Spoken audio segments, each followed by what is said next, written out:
Hey everyone, good morning, good afternoon, good evening. How's it going today? Welcome to today's stream, which is the JavaScript day 7. And today we are going to talk about more things about JavaScript. Walaikum assalam, Raja. How is it going? How's everyone doing today? Are you good? Walaikum assalam, Nazish. Welcome. Hmm.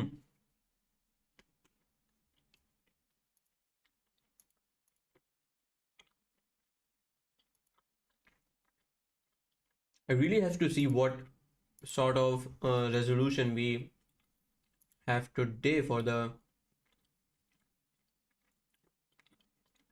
stream. We'll see how that looks. Rajesh says find some changes in the app. Let's go through it while others can join as well. Let's have a quick look what you did.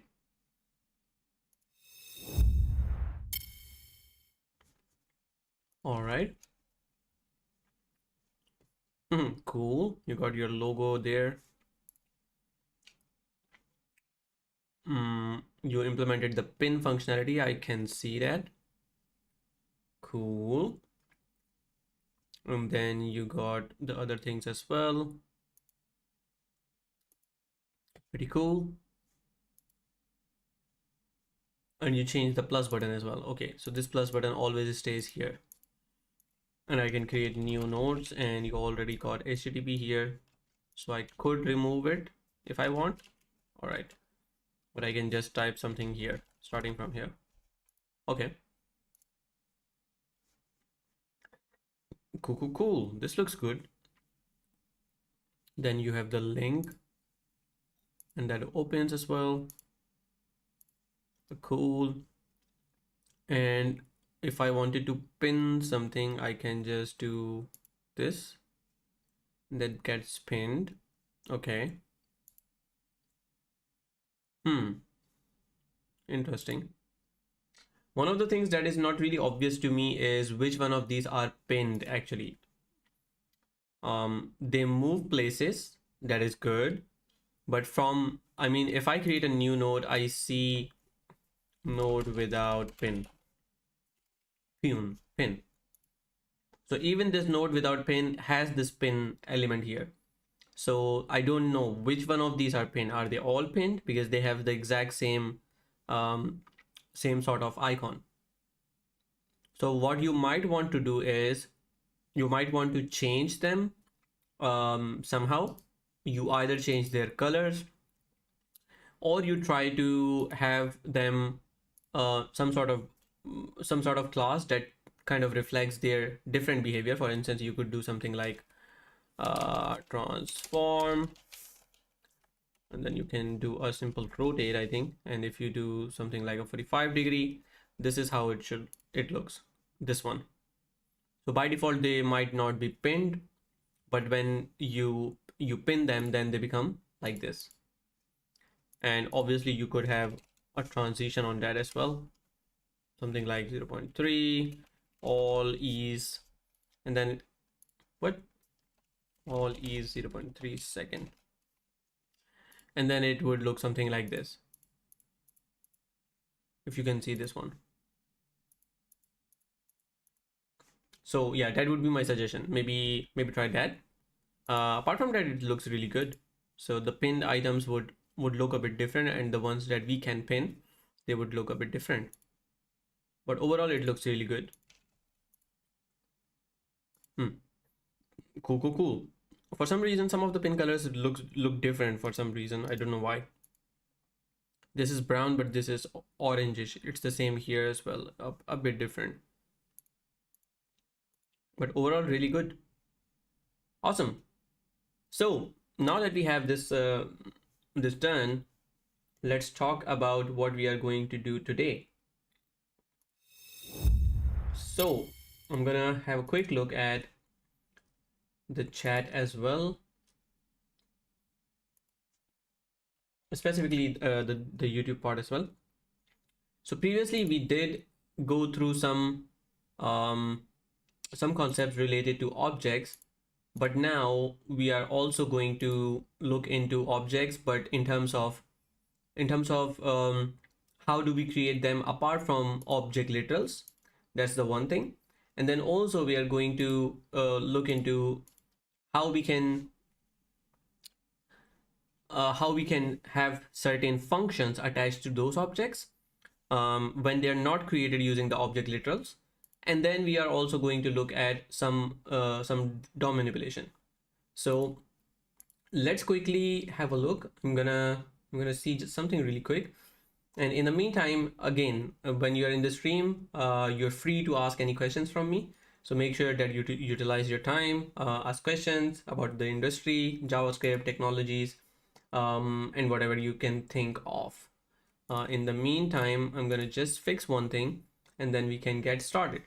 So if you are not familiar with the project still, you can just go to github.com/asanias, or not asanias, but CodeWithAhsan. And here you should be able to find a repository that is called JS Beginners Workplace. So JS Beginners Workplace is the one. You go there, you clone this by copying this link, which should be HTTPS, and you copy this and then you clone this in your machine via git clone and this link. Once you have that, you should be able to essentially see the code. And the last time we talked about objects, so that kind of resides here at the moment. And today we are going to kind of extend this. Maybe we are going to name this a bit different, so we don't confuse that when we work with that. But yeah, let's do that. Just give me 1 second to fix one really quick thing. So we got that.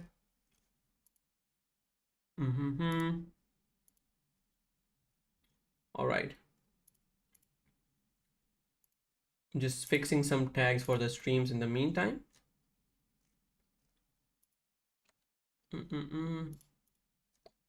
All right.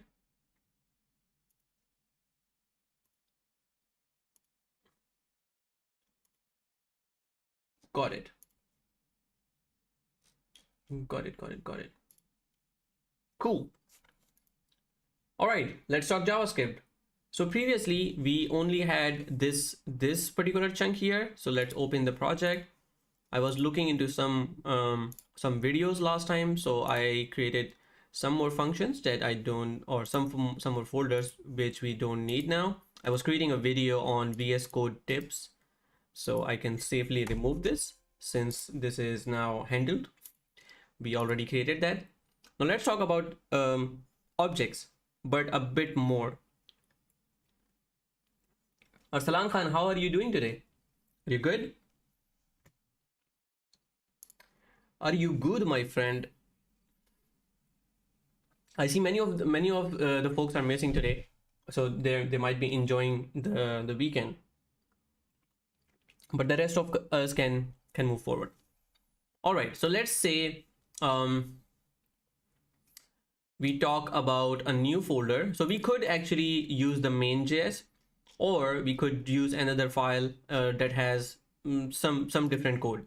So let's say we have this main.js. Let's rename this to object literal,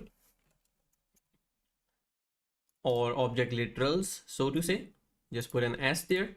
Then we need to change this as well to reflect the same file name. So we're gonna do that. It's gonna be object literals.js, and then we're gonna create a new file, and then we'll use that. Okay.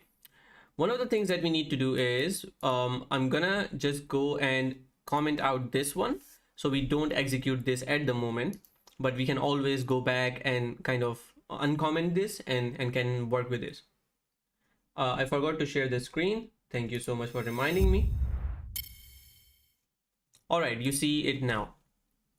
So here, what you see is that we have the JavaScript objects folder in the source code. And what we have here is essentially the index.html and object literals. What I just did is that this file was called main.js before. So I renamed it to object literals.js.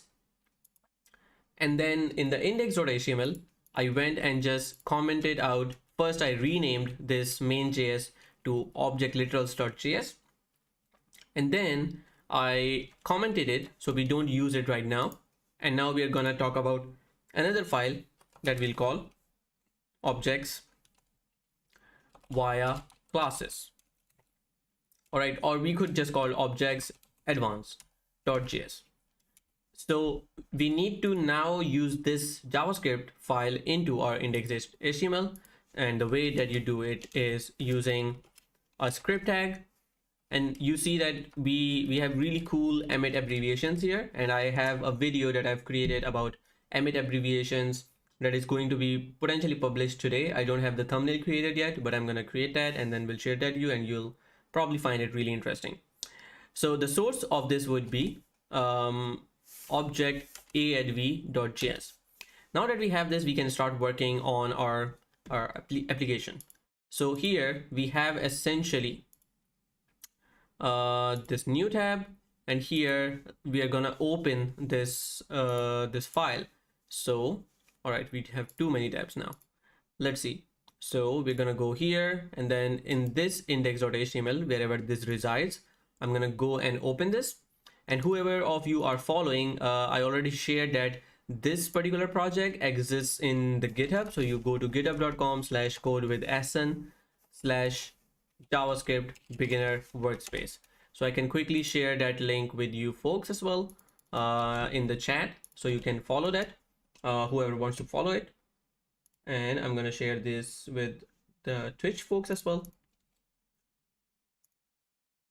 And there we go. There we have the stream manager. Cool. Now that we have that out of the way, we have this JS objects heading, which kind of comes from here, but we don't have this imported. So what we want is we use this. And now that we have imported this, we can just try this out. So we do a console.log test, and here I'm going to kind of try to bring it here, and see if all of this can work together. So here we have this file with console log test, and I'm going to open the inspector here, kind of small it a bit. And now in the console, let's see if that comes out. So you can see that we have the test word coming out here. And my tea always gets cold. Awesome. So now that we have this test log here, let's talk about how we create objects so far. In the previous session, I shared that we can create the objects via something like this. We create an object, we start with a curly brace, we end with a curly brace, and then inside we have some properties. So each property is essentially a key value pair. So we write the key, then we type colon, and then we type the value. For each next value, we are supposed to separate them by a comma. So two properties are separated by a single comma. Then we also discussed that a property in an object could have any kind of value. It could have a string, it could have a number, it could have, let's say, an array, or it could even have a nested object. That's what we discussed last time. Also, an object could have some functions, for instance, this greeting. And then we also discussed one more thing, that each function within the object, which we call, and the functions are called methods when we talk about the objects themselves. So each method can access any of the properties. That's what we discussed last time. So we discussed about this login accessing the greeting method. So this login executes this greeting method, which shows this message. And this greeting method was accessing this particular name property, which is this one, right? So we discussed all of this. Now, what we are going to try to do is we're going to talk about how we actually can create the objects using some sort of constructor. And the reason for that is, if I had to create another object for author 2, I would have to create this whole object for that, which includes this function as well. And some of the functionality can actually be shared among all those instances. So how we do this is that we're first gonna start by creating a constructor function. In old days in ES5, that was called the function class, or we could call it constructor as well. So for instance, you know about how functions are created. The functions are created in a way that we do something like function, and then we say, let's say sum, and then we have number 1, number 2, and then whatever we have here, we just return number 1 plus number 2, and here then we get the value, right? So you know how the functions work. And I cannot find my semicolon.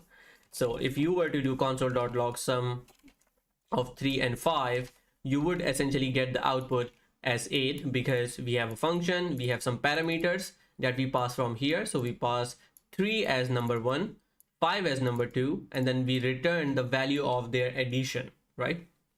This is a function. But if you were to create a class, let's say this author essentially is a person, but it's also an author. Now this author could be me, it could be you. So there could be many authors. So for an author, we also create a function, but as a convention, we also create that with a capital letter. So it would be author, something like this. And then since it's a function, it also takes some arguments. Now, what are these arguments going to be? These are going to be the variables that are different from author to author. For instance, we could have an author's name, we could have an author's date of birth, we could have an author's address. So there could be multiple things that we talk about when we talk about an author.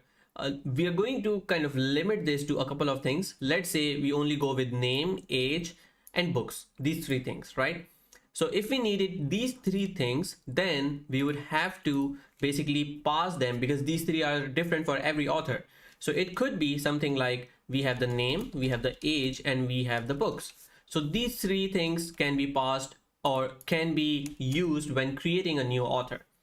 Now, when we have these things passed, where are we going to save them? Because let's say for this function, we were supposed to save this result, and then we need to return this result back to the function calling it. So that would exactly be the same result. But when we create an author, we essentially pass these things, but then we also need to get the author back, right? The author that we created. How do we get back that author? That is the question. How do we get the instance of that author? That is another question. So the way that this works is that when you are supposed to work with authors, essentially what you would want, or when you're supposed to work with classes, what you want to do is essentially assign whatever you pass into a property of this class or this function. And you do that by using the word this. So here we can define something like this dot name equals to whatever name was passed from here.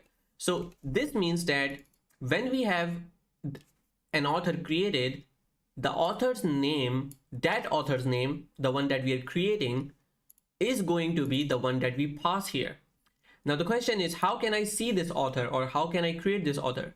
So when you use a constructor function, which is this one, you essentially do something like this. So in order to create one author, let's say we have const author1, and this is an author, and this will be created by using the new keyword. Since we are using a function constructor, we use the new keyword, and then we use the class name, which is author, right?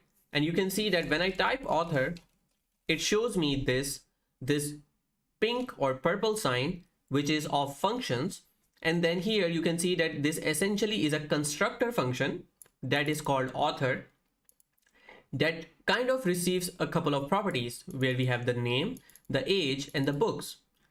And when it returns something, it returns the instance of that particular author. So there's a difference between a class and the instance, and I'm going to talk about that as well. But when we do this and we essentially create a bracket, you can see that we can pass the name, the age, and the books. Let's just talk about the name for now.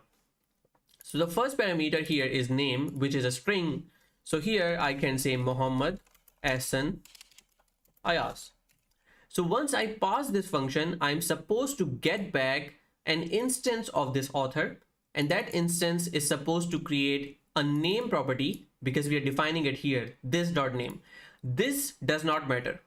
This matters. For instance, I could rename this to something like name value, age value, books value. So these are just variable names that is just to be used here in this context, but they do not represent the property of this author. So I have to change this to name value. And now that I have this, you will see that when I create this author and when I log this author1, you will see that what comes out of it is indeed an author. Now, if this was an object, you would see an object. For instance, if I would do something like const author2, and here I could name it, let's say we apply the name to Nazish. Close this. And now if I had to console.log author2, what you would see is author2. What you would see here is that the first one does not have this author indication here, which means this is not an instance of the author class. This object was created using the object literal way, and that's why it is a plain object. If you open this, you will see that the prototype here is called object, and we are going to talk about prototype as well. But here you can see object. But if I open this one, you can see the prototype here is object as well, but the class that we see here is author. So there's a difference between these two. All right. Now that we have the author1 and author2 kind of worked out, let's talk about how this was created. So if I go to my sources, and if I go to objects adv.js, and if I go here on this particular line, you will see that when it comes to author1, when it's about to create a new author, we are passing Muhammad Ahsan as a property to this constructor function. So I'm not calling it just a function, it's a constructor function, and that is important to understand. So when I do new author, this goes inside, and here it passes the value Muhammad Ahsan Ayaz. And just like a normal function, this would take this value, but this is assigning this value to this author's instance, which is being created. So here, if I hover on this, you can see that this is an instance of author, and it doesn't have a name property yet. But as soon as we go forward from here, you will see now this person has a name, and that is Muhammad Ahsan Ayaz. All right. So now when I log this, we get a new object, a new author, so to say, and that is called Muhammad Ahsan Ayaz. Now I could do the same thing for Nazish as well, and I could do something like this. So here I would potentially go and do this author2 equals, and here instead of this object literal, I could just create something like new author, and here we have the name Nazish being passed. Now if I check author2 here, you will see that now we should have two authors. One is called Muhammad Ahsan Ayaz and the second one is called Nazish. All right, everyone with me so far?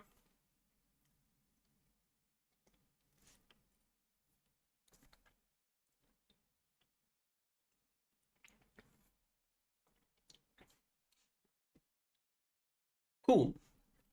So now that we know about how this works, let's talk about what is the benefit of it. Why can't I just use this author? Dedini, thank you so much for the follow. Welcome to CodeWithAhsan. Feeling honored to be an author? Yep, I know the feeling. It's amazing. Now that we have this this author created, the question is, why can't I use the object literal? Why do I have to use all of this? And the reason is that if we have a look at this author object, you will see that it has a lot of things, but when we are going to go forward, you will see that this will minimize our code. So let's suppose what we wanted to have is some functionality as in books as well. So this author has to have an age, it has to have a books value as well.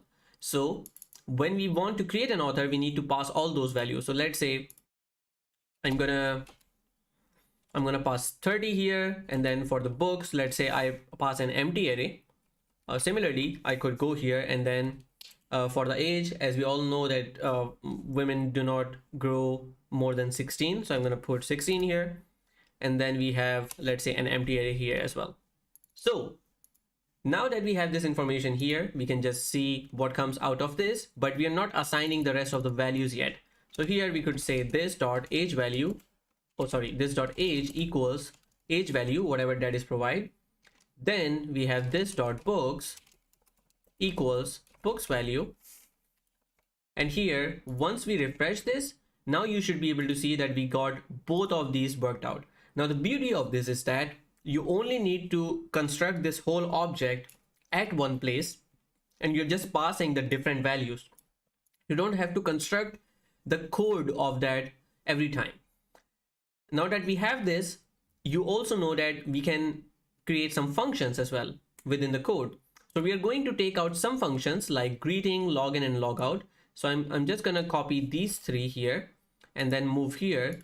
But when we create a function inside a constructor class, it has to be similar to how we define their properties. So when we use this dot name here, similarly, we are going to say this dot greeting, and then we have to create that as a function, something like this. All right. Or you could use the arrow function, which is much better. So you just create this arrow function here. Similarly, we are going to use this dot, and we don't have to have a comma in between. So we are going to remove these commas. And then here we are using the arrow functions. So I'm going to copy this and then just paste it here. So now you see that we got this dot greeting, this dot login, and this dot logout. Now the good part here is that since this dot greeting is a function or a method within this class, that means that this can also access this dot name property, just like we were doing in the object scenario or the object literal. So here we are able to access this dot name, which kind of points to this object. Similarly, in this author constructor function, when we use this dot name, this points to this particular value. Even if you try to click control or just do a control click here, you will see that it quickly points to this dot name. All right. Similarly, from this login method, we are able to use this greeting method, which points to this greeting method, which executes this log. So let's try to actually use these variables right now. So we got author1 and author2 here. Now you will also see that since we created those functions, in the author1, we have all these functions defined: greeting, login, logout. All right. Similarly, if I use author2, you see that this one also has the same things. It has the greeting method, login, and logout. Just the name, age, and books, these are different. Now, if I wanted to use something like author1 dot greeting, you will see that it kind of shares the message, hello Muhammad Ahsan, and that is what we wanted. Now, if I did author2 dot greeting, that would now show me hello Nazish, because that is the name of author2. Now we don't have to think about accessing the name because that is already what we have put here. So this is a really good idea to create a class for the objects and then create them whenever you want them. Similarly, I could do something like author1 dot login, and then you would see that author logged in, and now the hello Muhammad Ahsan. Similarly, I would do this for author2, and then you see author logged in, hello Nazish. So this is differentiating for all of the things. Now, one of the things with objects is that if I had to create the same user with a different name here via object literals, I would have to copy paste all of this, right? I would have to do this, then I would have to do change here to Nazish 16, and then here I could just add anything like a book source. But the thing is that, or I could also remove this. But the thing here is that we have a lot of code duplication here. Whereas here we have them at one place. We don't have to copy paste those. We just have to provide different values here. But there's one more thing that we need to talk about. And that is, if you notice, Ghazi Ali is asking, this keyword works in arrow functions? Yes, it does. This in the arrow functions always points out to the outer scope of this arrow itself. So this essentially points to this one, this. So even though this is a new function, this essentially would point to that one, and this points to this author. So it works in arrow functions, yes. Now, we were talking about author 1 and author 2. One of the things that we need to consider is, hey, we have the name value different, we have the age value different, we have the books value different, but do we have all these functions different as well? Or are they exactly the same? What do you think? Are they the same or different? And is there a way to find out if these functions are exactly the same? Because they're not doing anything that is dependent on a particular value which is different on all the authors. All these functions have to do exactly the same thing. This dot greeting is supposed to take this dot name. Now this dot name could be anything, but that is not the concern of this dot greeting method. Similarly, this login method just console logs and calls this dot greeting. Is this whole functionality specific to author 1, Muhammad Ahsan Ayas? I don't think so, because it's going to be the same for everyone. Similarly, this dot logout, is that something that is specific to Ahsan or Nazish? Nope. It is for every author out there. So the thing is, if I go here and type author 1 dot greeting, and if I kind of compare that with author 2 dot greeting, what would you see? You would see it as false. And the reason is that author 1 has its own function, which is greeting. Similarly, if author 2 has its own function, which is greeting, they are not equal because they are two different functions created at two different places in the heap. All right, because the functions are objects, so they are also working by reference value. Now these two are completely different.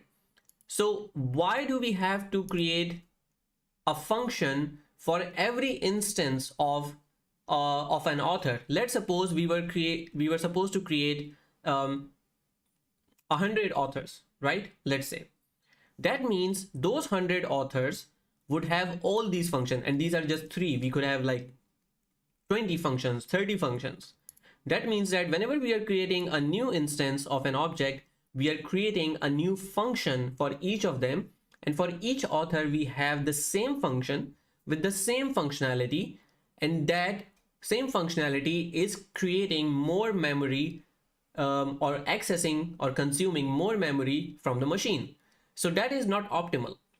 An ideal case would be to have a function that is shared between all of these objects or all of these instances of the same class. So if we have, let's say, 100 authors, we would have a different object or a different object containing all these properties, but we don't want every instance to contain a different function which does exactly the same thing, because this is not dependent on either of these parameters. It doesn't depend on name value, age value, book value. All this function does is accesses its inner properties. So right now, if you see author 1 and author 2, you will notice that author 1 has the functions here and author 2 also has the functions here. Now there's something in this whole object scenario which we can use, and that is this prototype object.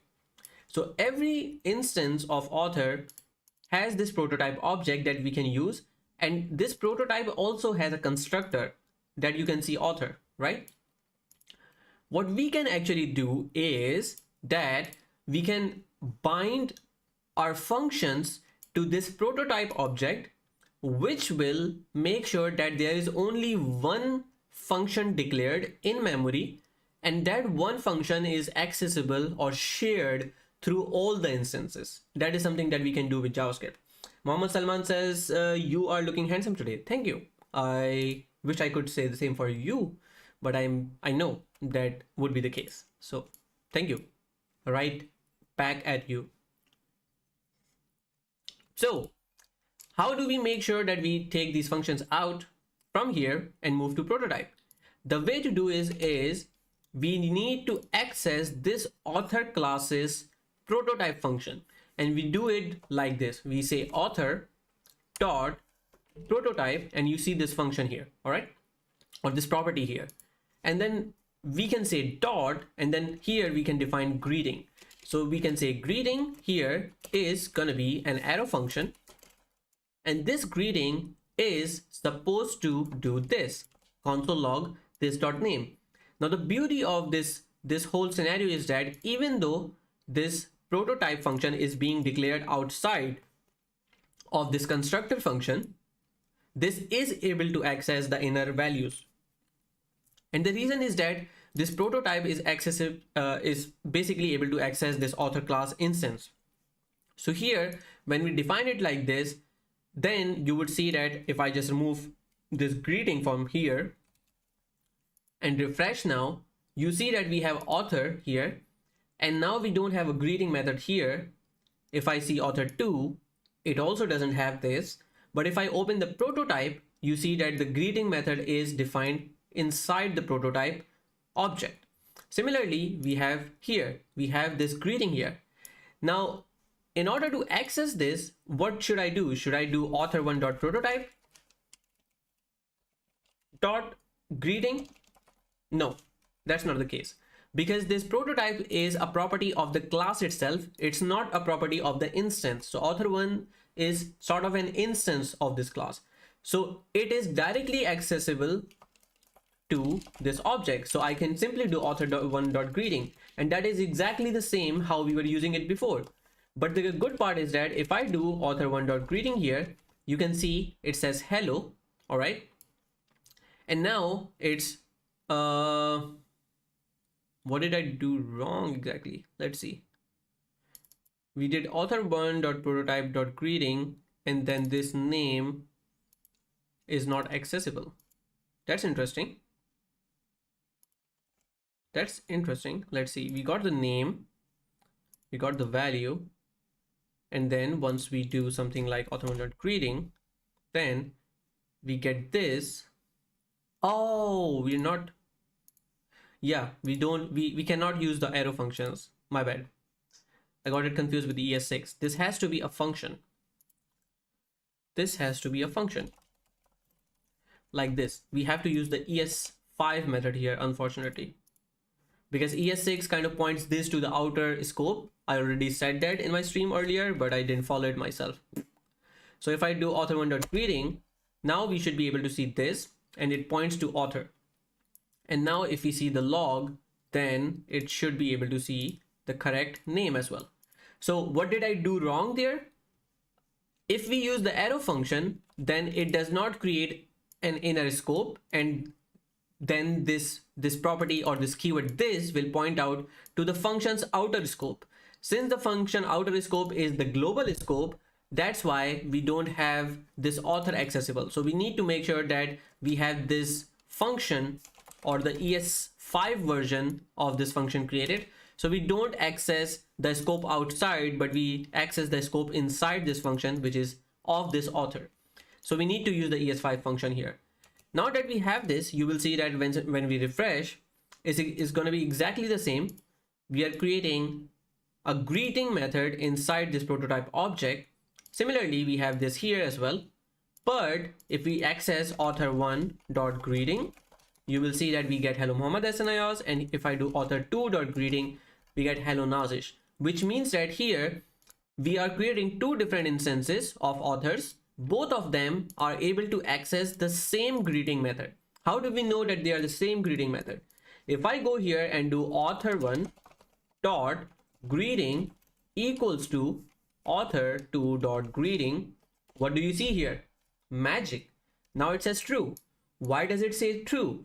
That is because both of these instances access the same function, which is in memory at the same place.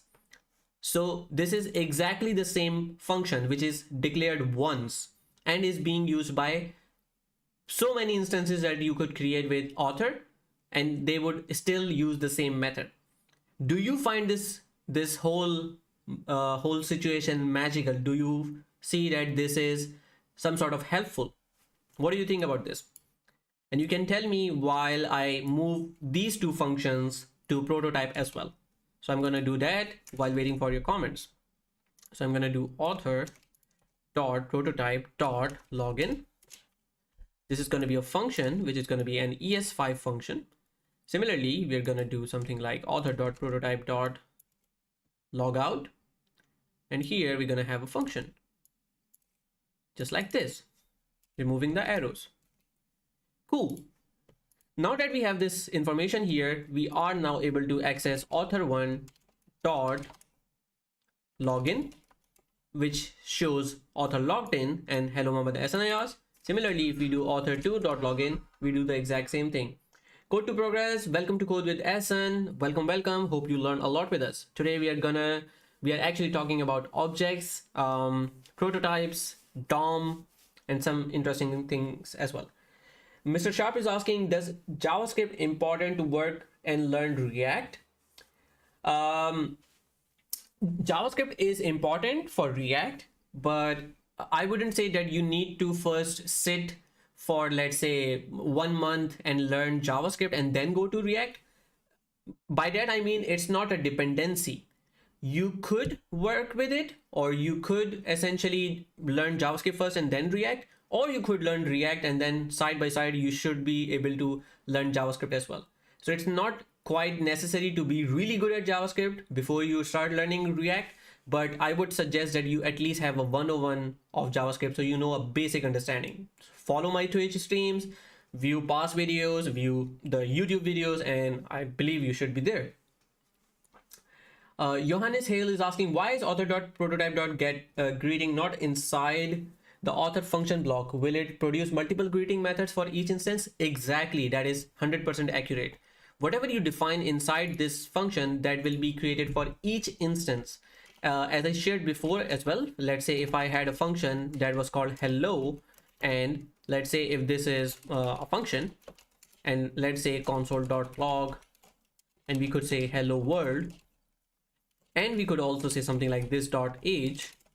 Then if I use that with author1 and author2, you will see that it would work for both of those. So if I do author1 dot hello, this will essentially put a hello world with the age of the first author, and it would do the same for the second author, which is 16. But now if you open author1 and author2, you will see that author1 has its own hello function, which is here, and this author2 and this is author1, it also has hello here. But if you check the author1.hello and if you compare it with author2.hello, we know that objects are compared using references. So a function is an object. So just to check if both of these functions are a single instance, then you could just compare it by using equality. And you can see that this results a false, which means that both of these functions are not exactly at one memory or does not reference the same thing. You can see that they return false, so they are instance methods. However, if you do something like author1.login and check it with author2.login, you see that it returns a true. And that is because both of these functions are using this prototype method, or both of these instances uses the prototype login method, which is exactly at the same part, of the memory. So they're referencing exactly the same method. Code to progress says, finally someone that can explain goods. Awesome, thank you. Frameworks are just a tool they use in professional use best. All frameworks are based on JavaScript. Code to progress is exactly right. If you're learning React, Angular, Vue, they are helpful functions, but you should know how to create basic JavaScript in order to be really good at it or to adopt something new. Mr. Sharp says, okay, thanks buddy, I subscribed from a long. All right, sounds good. Kasim says, do you have any plans to cover interview questions answer series? Appreciate your efforts. I think that's a really good idea. I haven't thought about that yet, but I should be able to cover some interview questions and answer series. Maybe I would create a YouTube video of this, or maybe we just would do a stream over there. So I'm going to try to plan that. Raja says, Ahsan, when is your Next.js video coming? I don't have a Next.js video planned yet. I do plan to first cover it in the streams, and then I'll probably create a video and then push that.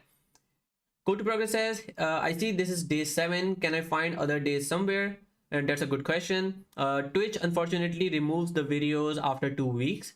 Although we have been trying to download them and kind of uploading them into our own YouTube, sorry, not YouTube, but Google Drive. But we are kind of trying to finally have a sort of a paid program for storage, but I think we might be relying on, let's say, Twitch subs or YouTube subs or YouTube memberships on that one, just so we can financially support this as well. But for now, I think we'll do a Google Drive, and then we'll see when we can remove them or something. So if you're not following or if you're not on our Discord, what you can do is that you can quickly go to my YouTube. And if I can just share that, let's see. My camera strap comes in front of my screen, fortunately. So I think we can share the Discord link with you, or I can actually share that in the chat as well. Just give me one quick second. So we have here, or actually I think it should be, the Discord link should be at the about page of our stream. Exactly. Thank you, Raja, for sharing. And thank you, Code to Progress, for mentioning this command. I think I should be adding that to Twitch. I'm going to add that. Thank you for mentioning. All right, so you can join the Discord. I'm going to be sharing the Google Drive link today for the previous videos as well. So later on, I think I'm going to be posting them on YouTube as well, but it takes a lot of time to edit those videos. So let's see when that happens. Can you share the Discord link here as well? Sure, Qasim, I can share that. Just give me 1 second. Live stream chat here. There we go. I shared that on YouTube as well. Cool. Let's get back to the code itself. Sharp says, when I code, I do understand and know logic, but fail in implementation of logic. Any suggestion? The suggestion would be just to keep practicing. I know that whenever I tell to practice to someone, they're like, we know that. No, we just want to know how we can get better. But the thing is, that is the only way that you get better. You get better by practicing. So try to find out code snippets or practice solutions from, let's say, HackerRank. You could also see something called Lead Code. So there are different problems that you could solve, or just Google it, JavaScript beginners problems, and then solve them. So try to first solve them, and if you don't, if you're not able to, then look at the code. And the funny part is that when you will find the same problem again or a similar problem again, that's when you will know, okay, I am able to do this. The thing is, whenever you start a new problem or start solving a new problem, that is always difficult. There's no shortcut to that. When I started working on Java like 3 or 4 years ago, and that was a particular project, I'm not a very big fan of Java. So I even had to do that. But when I started, it took me 2 days to do a really simple job that anyone who was experienced could have done in one hour maybe. But it took me 2 days, and I was devastated. I was like, no, it takes me too much time. If this was a front end thing, I could have done that like 30 minutes or 40 minutes max. But since it was a new thing, it took me time. And the only way to go this is you need to practice. If you struggle, you need to practice. CodeWithAhsan doing now, he explained to us, but when you practice, you also need to explain yourself if you understand it. Exactly. So the thing is that I teach and I kind of stream to practice myself as well. There's a kind of selfish benefit for me as well, that the more I teach you, the more I practice myself. And that is the key. You need to keep practicing. You need to work on it. And then eventually, if you don't worry about when I'll get better or how I'll get better and just focus on doing things, eventually there would be a time that you will realize that, hey, I'm all better now. And when you look back, you'll see where you were and where you are now. So just focus on getting better and not worrying about how and when I'll get better. Awesome. Sidben says, sir, I have one suggestion. If you give us some assignment after each stream to practice on each topic we have covered. The thing is that I already spend a lot of time creating or planning out these sessions. If I then start planning out assignments as well, that would be too much. But I could try. Thank you so much, RAM Codes, for following. I wasn't imagining Twitch to become a place where a lot of people combine and kind of come for coding streams, but this is kind of being changed, and that is amazing. Qasim says streaming on YouTube will save your videos to your channel, right, to access your old videos. Yes. Yep. Ramcode says hello to you too. Welcome to Code with Ahsan. Hope you learn a lot from there. Johannes is asking, is the purpose of prototype to access constructor functions like author? It's able to see outside of the function block scope. Every function that you create is able to access its outer scope. For instance, if you had, let's say, function func1, similarly you have another function func2 inside, and then let's say if you have function func3 inside, and then so on. So this func3 is able to access all the variables from the top. This func2 can access all the variables from top. This func2 cannot access any variable from function 3 because this is an outer scope, this is an inner scope. But what happens is that if you have this prototype function, this is essentially a function. So this function can obviously use, let's say if I had pi, and then you can do something like math.pi. So if I wanted to use, let's say, this pi function or this pi property, this function can access it. So if I go here and if I type author1.login, then you can see it also accesses the pi property. But the thing is that when you have this function as a prototype, when we say this, then since it's a part of this class, this author, then it kind of accesses it at the class level and not the instance level. But when you do this constructor function itself, that is what creates a new instance, as I said before. But you're right about the prototype. I'm looking at more messages as well. Someone asked, are you a JS developer? I'm actually a full stack engineer. I've been working in the software industry for more than 8 years. I'm a Google acknowledged Google developers expert in Angular for the past 3 years. And I think there are only 100 Google developers expert in the entire world. And Google only acknowledges the experts that they kind of validate by their impact in the community, their articles, their blogs, their video tutorials, their contributions. For instance, I've contributed to the Angular code repository on GitHub. I've contributed to Gatsby.js. If you know about that, I've created my own libraries on Angular, which have millions and millions of installs as well. I've written a book recently. Where's my book? Yeah, here's my book. This beauty. And that is called the Angular Cookbook. And that's the name. Yeah, so it has been quite some time coding for me.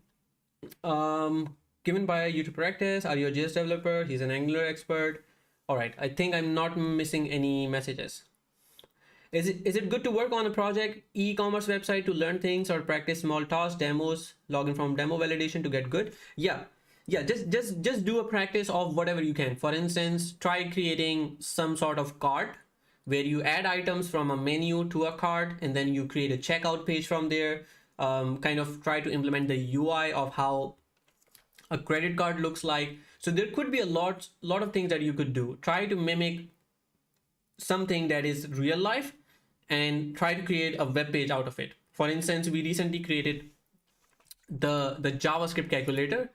For those of you who are new, you might not have seen this, and I have to potentially edit the video of this one as well, but we created a JavaScript calculator that looks like, if I can just find the link here. So that looks like this. And this JS calculator does basic multiplication and division and other stuff like this. And the great part is that this looks absolutely beautiful, and it's no magic from me. What we have is essentially this calculator in my phone, which I was inspired by, and then I kind of replicated the same thing inside the HTML CSS world. So to practice, find something that you have in real life and then just try to replicate it. Try to build a Netflix clone. try to build, let's say, a Facebook clone, and try to integrate some little functionality there, and you'll get better. And since you are with us, you're part of the community, you're part of the CodeWithAhsan community, you'll get a lot of chances and a lot of ideas to work with. Make sure to use or make sure to join the Discord if you have not already. I'm gonna add a command, a Twitch command as well for that as well. All right, lots of chit chat. Please do some videos and advanced concepts too. Mohammed Qasim, if you have seen my videos on YouTube, you will find some advanced concepts like data structures. There are some fun with JavaScript series as well, which implement more advanced concepts. So try to watch my videos there as well. All right, getting back to the code. So we talked about author, we talked about login, we talked about prototype as well. We talked a bunch of other things as well. Now the thing is, we want to go forward from here. One of the ways of creating this whole object is this one that we just did, and this looks amazing. There's no problem with that. But what if we could also do this in a better way, in a modern way? And that modern way essentially is by creating a class or a JavaScript class. So with ES6, which is a standard for JavaScript that was introduced later after ES5, we are now able to create classes. So we can say something like class author. Interesting. It's time already? No. But it's getting closer. So the prayer times are actually getting closer day by day. All right, so we can create ES6 classes just like this. We have a class. We name the class name here as author, and then here, then we create some properties. Now the difference between the previous one and this one is that here in this one, in this function itself is a constructor function, and a constructor function is a function that is called when an instance of a class is being created. So we didn't discuss about what classes are, or what objects are, or what instances are. So I'm going to quickly throw that out to you. Let's say, and these are notes from my previous Miro. Let's talk about this one. So let's say we have something here, and that is called a vehicle. All right. So I'm not going to go into object-oriented programming because that could take a lot of time. But what I'm going to go into is how do we have classes? Oops, didn't want to do that. How we have classes and how we can take instances from there. So this particular element, let's say this is a class, this vehicle class, and now we have in this vehicle class we have some objects as well. So this could have something like make, model, and then start, stop, strop. So what are these exactly? This vehicle is a class. It has two properties that are called make and model. These two are string types. So we have, let's say the make could be Toyota, Honda, Volvo, or Renault, or whatever. Then we have a model. Let's say this is the year, or we could just say year here. And then this has the year on which the car was released, or it was manufactured. Then we have two things, the start and the stop methods. So a car or vehicle could start and could stop. Now this vehicle could be anything. Now when we talk about creating instances of the vehicle itself, they would look something like this. And let's say if we color this back to black, because that would look cool. Now this vehicle has a new vehicle. So let's say this is a new vehicle, and here we have the make, let's say Toyota, the model or the year, let's say 2016. All right. And then it would also have the method itself. So now this class can have multiple instances, which means there could be multiple vehicles like this. But the thing is that each class itself has these properties, the make and a year. The values of these properties could be different, but they are all of the type class. So when we define a class in programming, that is usually us abstracting something. Let's say I'm a man, and then let's say my wife is a woman. So we are both humans. So we are kind of derived, or we are instances of the class called human. Similarly, we have a dog, we have a cat. Now a dog also has four legs. Similarly, a cat also has four legs. So here, let's say if we don't talk about vehicle, if we talk about animal, then an animal could have something like legs. All right. And then they could have favorite food. All right. Something like this.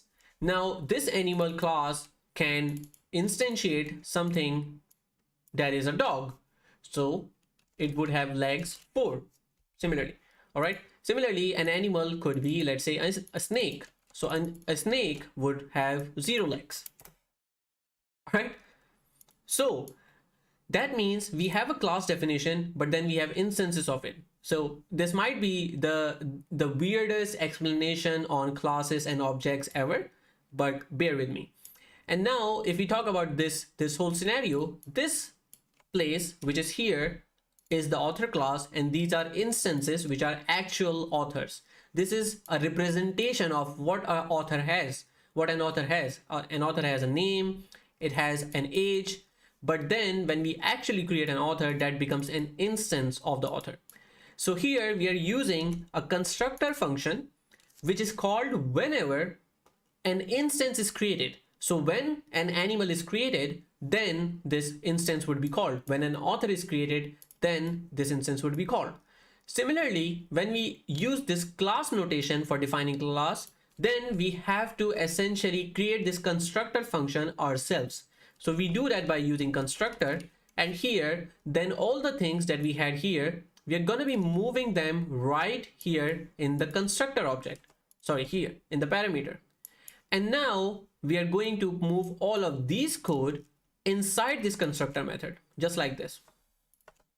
So this is exactly the same thing. The kind of difference is that we have a better way of identifying if a function is a function or a class, because this function is a function, or this constructor is a function, and this sum is a function as well.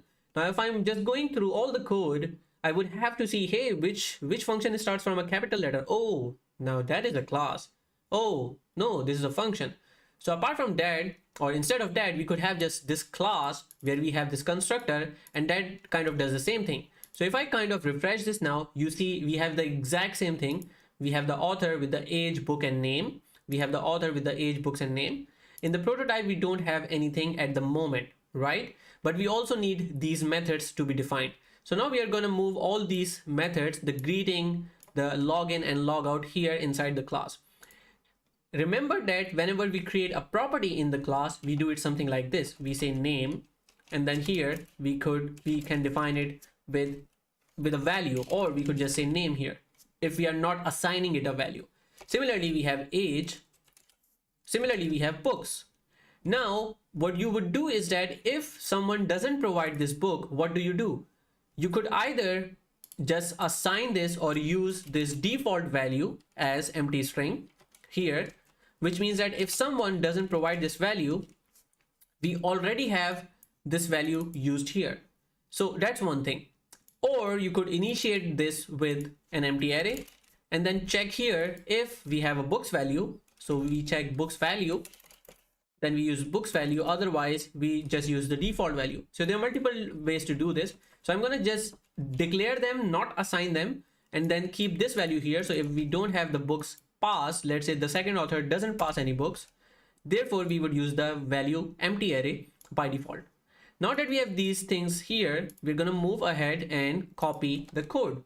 So from here, we're going to define some functions. This is how you create properties in a class. This is how you create a function. So you just create the name of the function. For instance, I could say hello. Then I would start the parentheses and the brackets. And here I could say console.log hello. And now if I go and refresh, you will see that if I open this, what do you see here that is absolutely amazing about defining this hello function? Tell me. While I take this question, is it necessary to learn object-oriented programming in JavaScript if your goal is to build complex web apps, or can we do it without having any knowledge of OOP? I would say in my 8 years of experience, I have not used OOP with JavaScript in at least 75% of the applications that I've built. So you don't necessarily use it unless you want to, because object-oriented programming is not something that you have to do, but you can do it, and it makes things really easy. So when we work with, let's say, TypeScript, when we work with essentially modern JavaScript ourselves, it depends basically. But when we work with TypeScript or Angular, we are kind of forced to use classes because they do have classes in there. Then it depends on if you're using inheritance or not, if you're extending some classes or not. And people don't usually do that unless they are senior, they are quite enthusiast to do so. So that is really important to understand. So type in the chat, what is the good thing about the hello function here that is compared to what we learned before. So we learned about some things. Let me give you some hints. We talked about the constructor function. We talked about the functions that are part of every instance that is created. And we also talked about the prototype methods, which create one function instance and that is shared among all the other values. So let me know what is amazing about this hello function by looking at this whole code. And while you do that, I'm going to take a 2 minutes break. I'm going to go and fill my water bottle, and I'm going to come back. And in the meantime, you are going to type in the chat what is significant about this hello functions. And I'm going to be right back. Be right back.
All right, I'm back.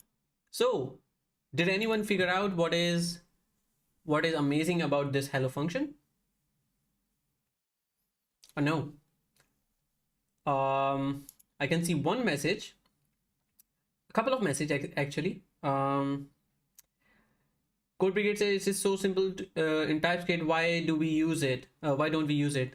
TypeScript is really good. I love it. I don't know why people don't use it, to be honest. If it were up to me, I would use TypeScript all the time. One of the things that I'm not using it right now is because it's a bit difficult when it comes to learning, and it also requires some configuration like the transpilation and other stuff as well. So that's why I don't use it for teaching, but this is something that we could do in the future, of course. Ghazi says hello function is in prototype, so each instance will have the same reference for it and will save memory. Ghazi says no. All right, that's fine, that's fine. No one's judging here. We don't judge, we just learn.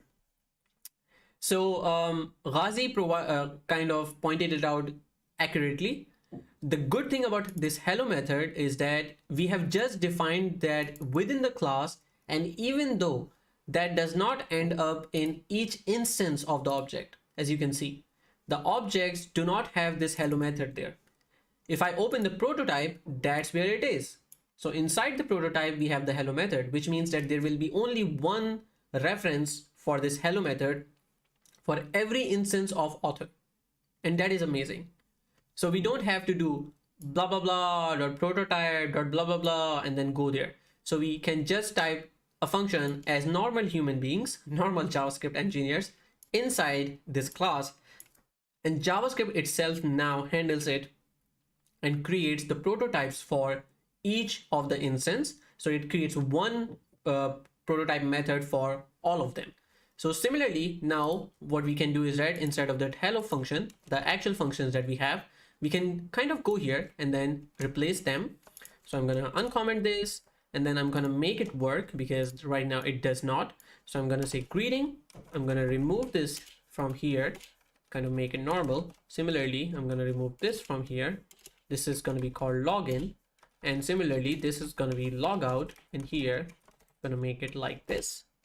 And there we go. So now you have greeting, login, logout all created here. If I open this now, you see that they do not appear here as instance methods, but they appear here at the prototype method.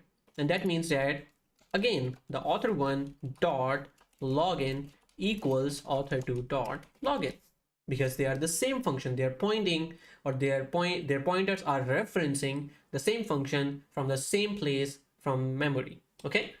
So I hope that this makes sense to you and this is helpful. So now, whatever you want to create in your application, students, authors, books, photos, entities, users, all you need to do is just create one single class, create methods around it, and then whenever you have to create those, just try to imagine how you would use them when it comes to classes. For instance, you could build a really good application, and I mean it, a really good web application just with vanilla JavaScript as well.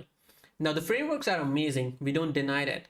But if you want to use vanilla JavaScript, you can use classes, you can use some design patterns to make it concise, to keep it concise, and then you should be able to actually create really good applications even using vanilla JavaScript. So far today we have discussed objects, how we create them, and how we can essentially use the constructor function and also the class function. And since this is just a beginner's JavaScript session, we're gonna keep it at this. We're not right now gonna go into prototypal inheritance and other crazy functions so far, because the skill set that we have for most engineers who are following me or these videos are at the basic level right now. All right. What should we discuss next? In my head, we were supposed to discuss DOM manipulation.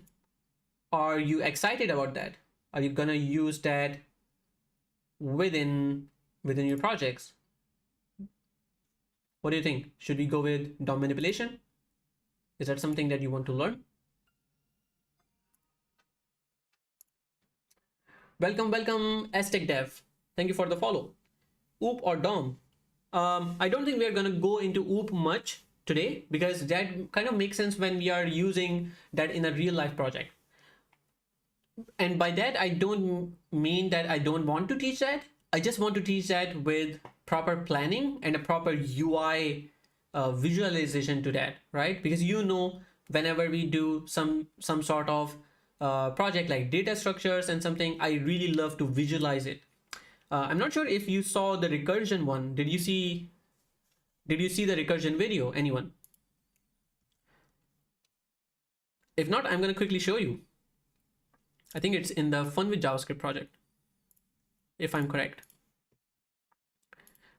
Aztec says document.query selector, sort of, but not exactly. There are much more things than the query selector when it comes to DOM. So I'm going to show you quickly. npm 1 start.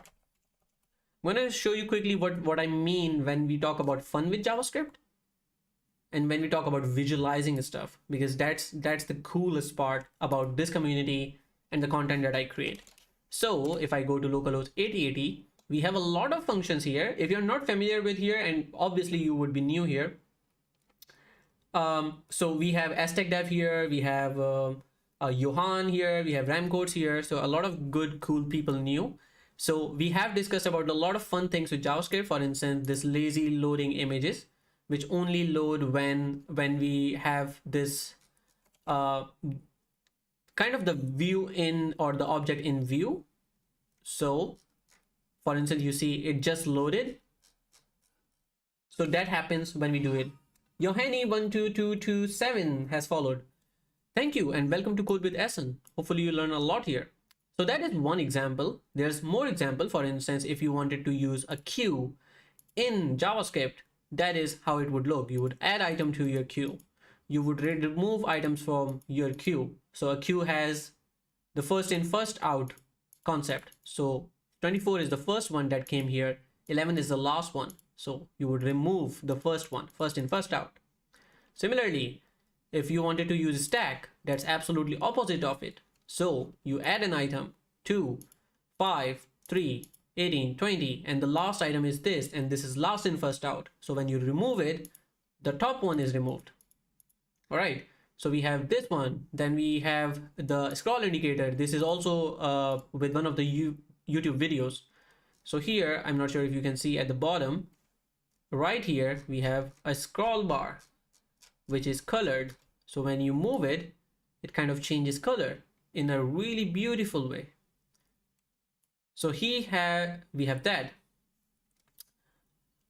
Aztec Dev says the queue, the queue looks like a stack to you. It doesn't actually. The queue, it starts from top. So imagine that things are going from bottom to top. So if you add an item, 33 is the first item.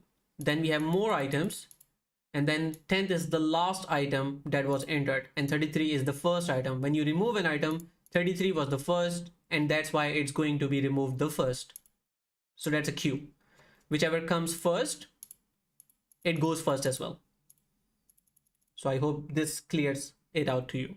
And when you peek, you can also see the first item is always the top one. This one. So that's a queue. And the stack is the opposite of this one.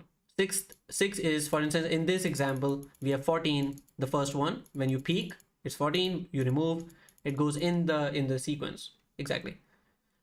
So that is what I meant. And the final video that I kind of shared is recursion. So if you wanted to, might be worth items adding to the top, we could do that. It would then start looking at like a stack. So yeah, it depends how you visualize that. All right, then we have factorial. So if you had to calculate 3 factorial, you would see something like this. So this is a visualization of how recursion works. And if we had to calculate factorial via recursion, this is how it would feel like. So we have 4 factorial, which means 4 into 3 factorial, 3 into 2 factorial, 2 into 1 factorial, and then we calculate them in a recursive manner and we return back those. So if you wanted to watch this video on YouTube, you can view my YouTube channel and kind of see this and kind of check the code as well. It's open on GitHub. So when I talk about objects and inheritance, that is what I mean. I would love to show it to you in such manner where we can visualize stuff. All right. So now that we have all this done, let's talk about DOM manipulation and how we can do that. We only have a few,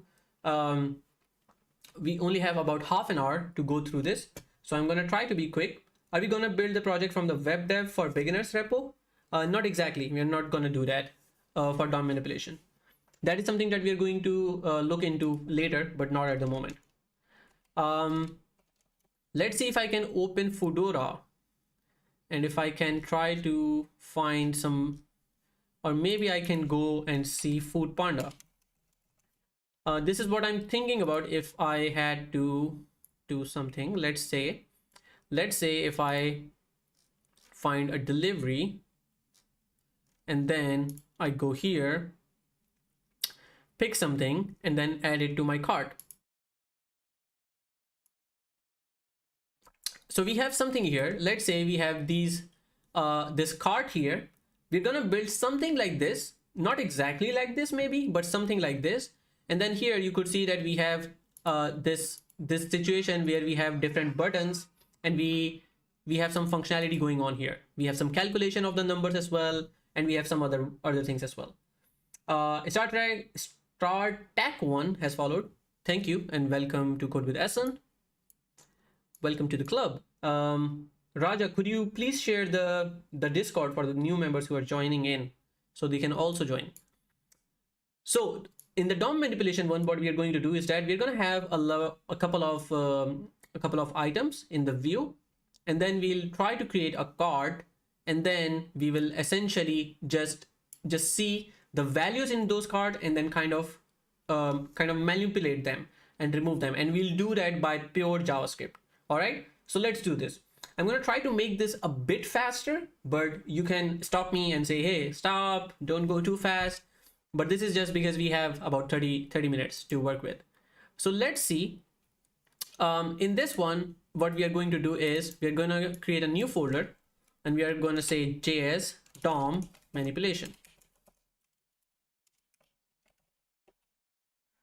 So here we're going to have an index.html file. And here we are also going to have a main.js file.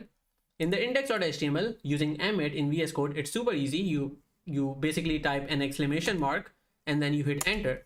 Boom. We have an index.html with all the goodness of the HTML, head, body, blah, blah, blah. And I'm creating a video on this as well. So you should be able to see that on YouTube today. And here we have the script tag as well. So you do a script tag here and then you essentially, or actually, an easier way is to type script and use the script source. And here you can just say main.js. Easy peasy. Now that we have this covered, let's talk about how this would be visualized. So let's say we are going to use something called Bootstrap. And we can quickly include that in our code using Bootstrap CDN. So you go here and then you copy the CSS file, which is just this one. We don't need the JavaScript file so far. So you just copy this and then you paste that in the head here using a link tag. So you type link link, and then you should be able to see CSS. And here in the href, you're going to paste this link. So this is a link of type of or rel style sheet. And then you have this link. Now we have Bootstrap involved in our project. So if I have to open this, let's open this actually. So I'm going to go into the file explorer, which is reveal in file explorer. And here I'm going to double click, open this and kind of move it here, remove this. And now we have this. Let's have this title document called, let's say, cart or JS cart. And then here we're also going to have we're going to start with creating a div, and with Emmet it's really easy. If you want to create a div with a class, you can just say dot and the class name, something like this, and you can see that here we have the abbreviation that says div is going to have the class container. So you create it like this. then you would have, let's say, a heading. So I'll say heading here, and here I would have something like h4 or h3, and here I'm gonna say JS card. Let's do this, refresh this, you see the value here. All right, now we're gonna also have some styling to this, so I'm gonna create a style dot css here. Then I'm going to include that within our code using the link tag for css, and here we have the style css already written. So I'm gonna just link to this, and then we are going to go forward in the code as well. Flokin Babasi, welcome to Code with Ahsan. And here now I'm gonna style this further. So let's say we have this container, but we also have a class, because this container class is from Bootstrap, which kind of makes everything in the center. So you can see there's a spacing from the left and right. If we don't give this class, then it looks something like this. But if we give this class, then it looks something like this. So we have some spacing out of box, and we could call this container, and then we call this main as well.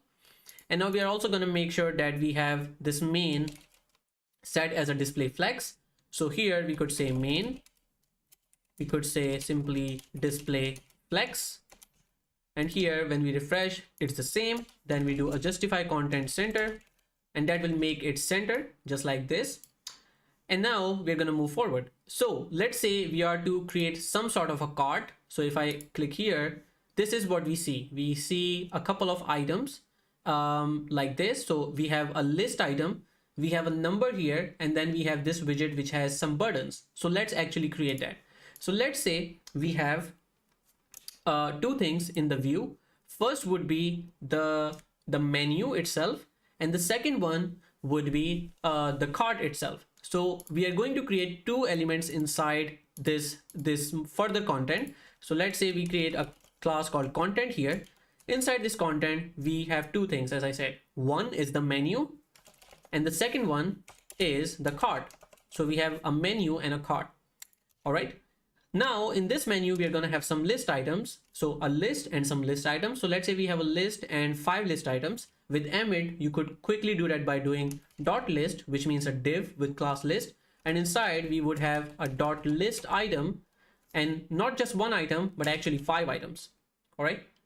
Now quickly type in the chat, what is your favorite dish that you would like to put in this menu?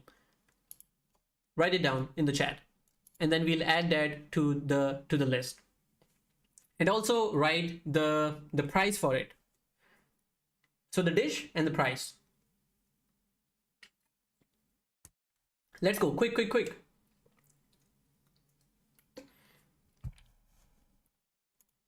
We got biryani. Everyone who's not from Pakistan, do you know what biryani is?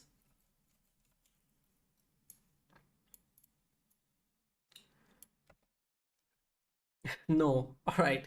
So type your favorite dish and its amount as well, and I'm gonna put that here.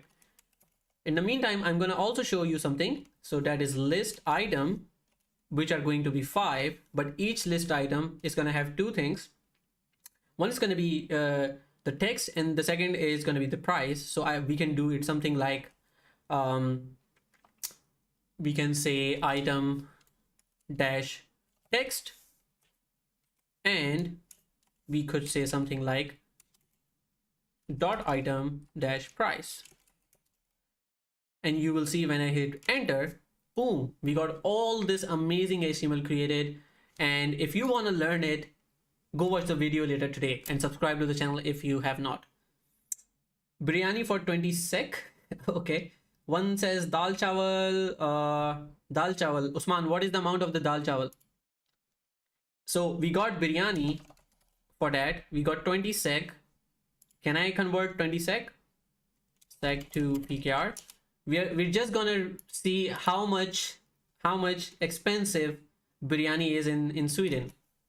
So in Sweden, Nazish says it's of 20 sec, which I believe is quite low for the prices in Sweden. So still, I'll go with you. So let's say this is of 387. So 387. Then we have Ande wala burger, which is egg burger. For those of you who don't know what Ande wala burger is, So I'm gonna type undeveloped burger and egg burger together. Then we have what, dal chawal,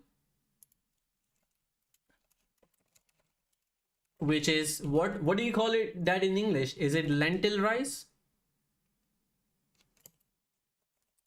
I'm not sure. I wish it should be 20 sec, but not possible in Sweden. Yes, it is not. In Sweden, everything is expensive. So we got Usman Khan says dal chawal, then it's 100 per plate. That's good.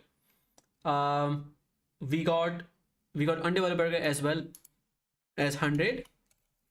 We got one more slot left, guys. Those of you who are not from Pakistan, what is your favorite dish, and how much is that in dollars, in euros, whatever? Did we miss one thing? We have pasta. Is it chicken pasta, beef pasta, lamb pasta? I'm gonna go with chicken, and then I'll replace whatever you say. Pasta, and that is 200. Where the hell are you you buying all this? I haven't found a chicken pasta worth 200. I think even in Pakistan, that doesn't work. Rotisserie chicken. I gotta try that out.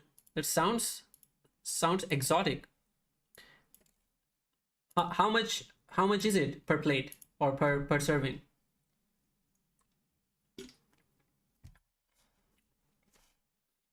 Is it is it $5, $10, €5, €10?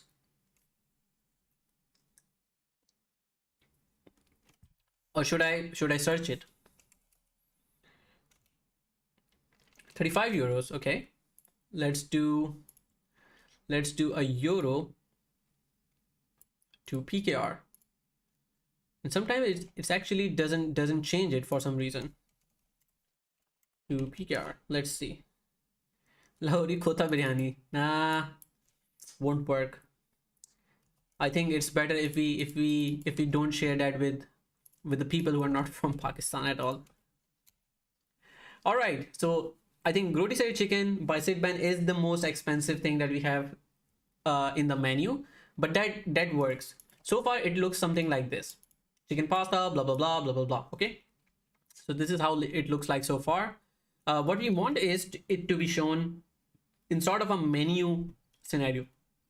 So we're gonna start styling it, and then here in the cart itself, it should look something like this.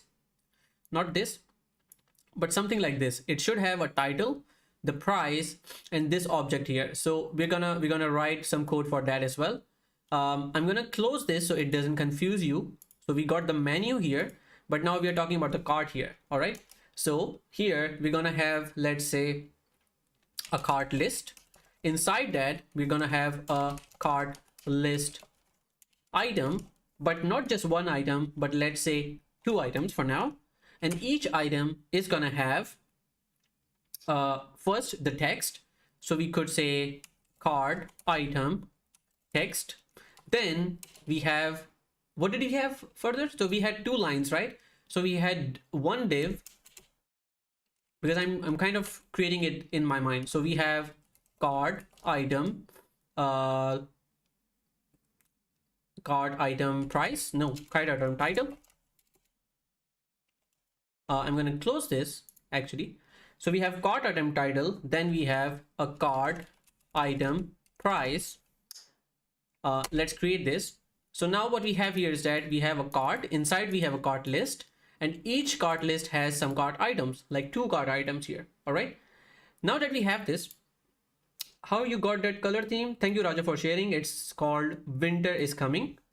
And it's really cool. I love it. So we have cart item title. Let's copy something from the first one. Let's say chicken pasta. So we have chicken pasta as the first item added to our cart. And then we have one from Sidban, that is rotisserie chicken, if I'm pronouncing it right, actually.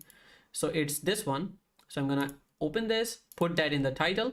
We're gonna also have the price of that as well. So let's say we go here back, the chicken pasta was 200, but this is this. So we're going to put here, we're going to put 200 here. Now we got some items for this, but I also have to create another div for this button actually, which is this one. So we have this div which has this minus sign, plus sign, and a number. So we're going to create this div. We're going to quickly create this div. So we are going to say this is a div. Inside that we have essentially three things. So the first thing is we have let's say action. Let's call it actions. So inside this actions div we have action left. Then we have something called price, or quantity. So we have quantity, and then we have action right. It might seem like I'm hacking right now, but trust me, I am. So let's say the quantity is 1, and then we have this plus sign here. So we have this actions here right after this div. Let's give this div a class as well. We can call it card item primary, and then I'm going to give this class as well to this one, and you're going to see how this works when we save this and try this out. All right, so we got a lot of things with HTML, CSS. CodeWithAhsan, is this all made with just HTML, CSS, JavaScript? When you say this, are we talking about this whole this Food Panda application, or are you talking about our JS card? I'm kind of confused on what you mean by this. If you're talking about the Food Panda, I think they might be using some framework, but I'm not 100% sure. The Food Panda, I'm not entirely sure. There's an extension that you can use to see what technologies are used within a website. I don't recall what that extension is. I think it's called Chrome built with extension, built with technology profiler, built with. I think that is the one, maybe. Yeah, I think this is the one. So you essentially use that on any page, and then you should be able to see what is it built with. Or there's another extension. Webalizer, could you share the link here on the chat? That would be awesome. And in the meantime, I'm going to start styling this bad boy. So here we have JS card chicken pasta. One of the things that we need to do in this main is, you can see that right now these are side by side, left and right, and that is because we are using display flex. If we remove that, refresh, you can see that they are now on top of each other.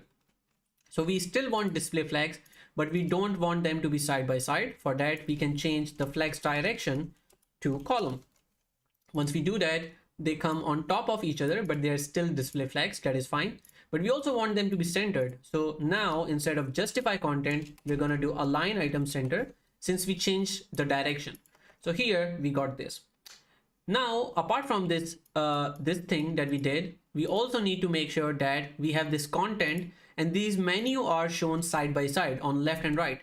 So this content also has to be display flex. So I'm going to say content, and then I'm going to say display flex.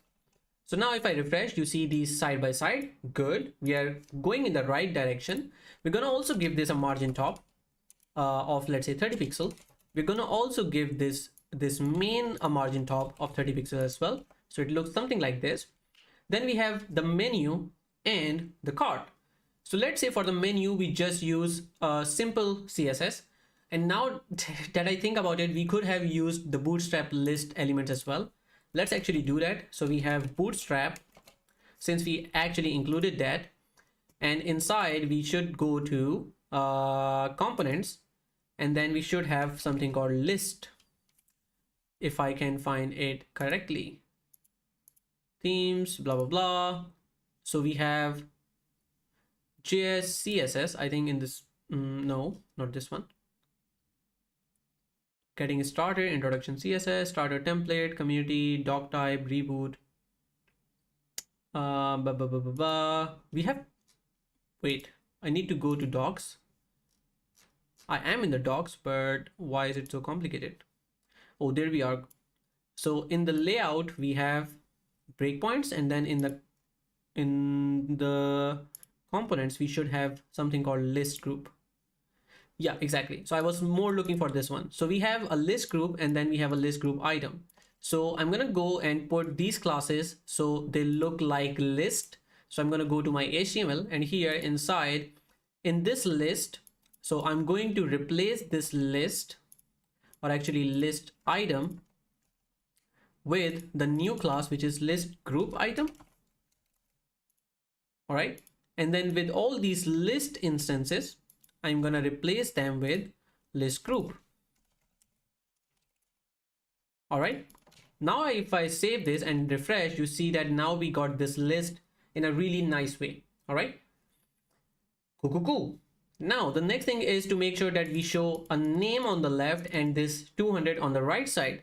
And in order to do so, what we would do is that we're going to go here and change this list group, or actually this list group item, and style this. Now, this list group item is essentially a class from Bootstrap. You should not be just going into CSS and typing this, because then it would replace every instance of or every usage of list group item in your entire application. So you don't want that.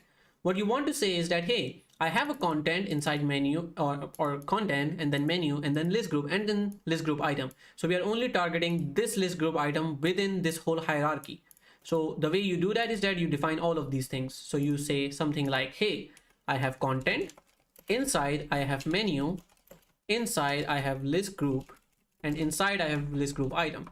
And that is what I want to style, not just this entire class on the whole application. So when you do that, you're going to make it display flex. And once you do and save this, you see that now they're right, side by side. So in order to make sure that you have this, there's a space between these two things, since we are using display flex, we can use something called justify content space between. When we do this and refresh, you see that all this text is on the right side and this text is on the left side, and we have a space between these two things. And that is essentially what we wanted. Now, one of the things that we want to do also is to make sure that this is sort of responsive. So we're going to make this list or menu, this content menu, and this content card. So we have two things here. One is this content menu, and then second is this cart. So here you can see that inside content, we have a menu and a cart. And here we're going to say, hey, this max width should be 50%. So when we do this, you see that it takes 50% now. We got another follower. Yay, a Blue.js. Welcome, welcome, welcome to CodeWithAhsan. Hope you enjoy your time here and learn a lot and share about us as well. Hey, hope is well. Yep, all is well. Hope you're doing great as well. So now that we have got this whole situation here, we got 50% here, 50% here. You can see that now they're distributed. Now we also want a margin in between these two. So we could do something like here, we could say margin 0, which means we are not giving any margin from top and bottom. But on the left and right side, we're going to say 8 pixel. And here, when we refresh, you see that we got a gap here. All right. So we got a gap here. Now, what can we do further? For this whole card, we're going to design it in a way that it looks a bit different. So what we are going to do here is that in the HTML here, we're going to add one heading as well. So here we could say something like H4, and here we could say menu. Save this, refresh, you see the menu here. Similarly, we're going to go in the cart here, and then here we're going to say cart, and here we have the cart. And now we have this working here. Now, in order to kind of make it look something like this cart, we need to do some changes. So here, what I'm going to do is I'm going to outline this whole cart with a color. So here I'm going to say, now I'm going to style the cart. So I'm going to say content card. This card essentially has to have a background color of, let's say, EEE. Then it's going to have a border of 1 pixel solid. Let's call it DC, DC, DC. And then here we're going to say, we're not going to say anything. Let's first see if this works. So here you can see now it has a really good background here. I'm not sure if it's really good, but I'm going to change that to something like this, maybe a bit lighter. So here we have sort of a background here. Now, if I just do this, you can see it's really sharp. Like the edges here are really sharp, but the edges here are a bit different. So kind of let's make them the same so they look consistent throughout the application. So if I see this list group item, I can see the computed value from here. So I can go here and check the computed value, and here I can see what is the border radius. So if I go down, we should be able to see border top left radius, which is 4 pixel, and top right radius is 4 pixel. So the border radius essentially on this list item is 4 pixels. So now I can just simply say here border radius, and here I can say 4 pixel. And if I refresh now, they both look the same. A win-win for us, right? Now that we have this kind of sort out a bit, we now have to style this whole content where we have these elements. So first of all, we are going to style this this cart list item, which is cart list group item, this one. Now we could have styled that with this, we could have styled them just like the list items as well, or we could do something else. So we could essentially, let me think, let's style them in a way that they are not, I'm thinking about it actually. I'm going to remove the background color. So it looks something like this. I'm going to add some padding. Let's say a padding of 5 pixel. So we got something like this. Actually, I'm going to say 10 pixels. So it looks something like this. And I'm going to actually make sure that these two headings are exactly at the same point. So I'm going to remove this padding 10 pixel and change this to 10 pixel. So it looks something like this, or maybe even 20 pixels. All right, so it looks like this now. What changed? All right. Let's see. I think I'm doing something. So we got content here. All right, we did a display flex, but we didn't center it. All right, so one of the things that we also need to do is this content should have a justify content set to center. So they are exactly at the center. Now they are. So now let's just style the list items. In the list items, we need to make sure that they are also side by side. So we're going to see what is the class of this cart item. So here you can see that in the cart list group item, we have this class cart item primary. So we're going to target that. So we're going to say cart item primary and display equals flex. And then we are going to say justify content space between. So now you can see that they are side by side. The second thing that we need to do is we need to style these guys. So if we look at the food panda, you can see that this element is always there, but when we hover over it, then it shows some colors. So I'm going to see what colors they are using. So I can use this extension color picker and I can quickly see the color like this, or just pick a color from here. So let's pick it here. I'm going to go here and create a CSS variable. Let's say we call it, we say root, and here we say primary, and this is the color that we are using. So what we are going to do is we are going to say that this color that we have for the title. Oh, my battery died. Give me 1 second.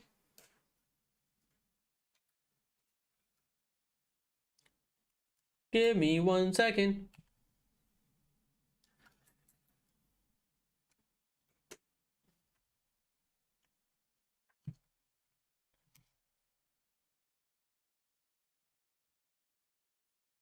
Let's see if this works.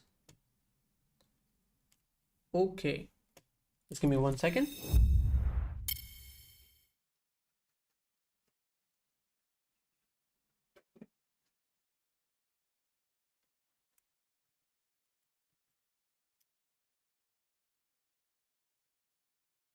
All right, I think it should be good. All right, cool. Back at it. So I'm gonna look into the questions as well. A Blue.js says, Ahsan, hope all is well. Just a quick question. If you have MongoDB array, I was trying to create an HTTP Node.js request to update just a specific element in the MongoDB array without removing any existing data the user has entered. Let's imagine I have a user data in MongoDB and user wanted to update some of his data after dimming it or changing it. The situation is user needs to just update that what it needs to update without removing, messing with the existing data user has entered before. Any help? Um,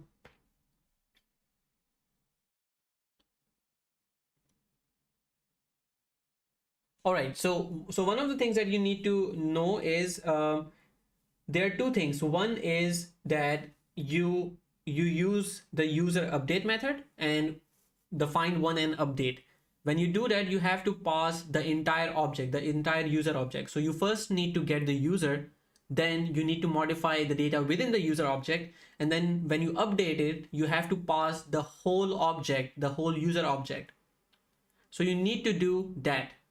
Otherwise, you will start missing some of the objects. But I'm pretty sure there is one more parameter that you provide when you're updating the function, and that's when it kind of retains the old properties but just modifies the one that you provide. You say new true. When you say new true with the latest code that you shared, that just means that if it doesn't exist, then it creates it, or actually this returns the updated code from the database in the call handler. But what you're passing in the function when you do user find by ID and update, and the update that you're sending, it's just the request body, and I'm assuming that you're only sending the array in the request body and not the whole user object. So you either need to send the whole object from your front end, or before you provide the update, you need to first get the existing element in memory in your backend code and then replace the array or update whatever you want to update that in that memory object, and then you pass that memory object to your database. Otherwise it won't work. I know about there was another parameter that says that only update these properties that I'm providing and don't mess with the rest, but I can't recall what that is. But I can get back to you on this.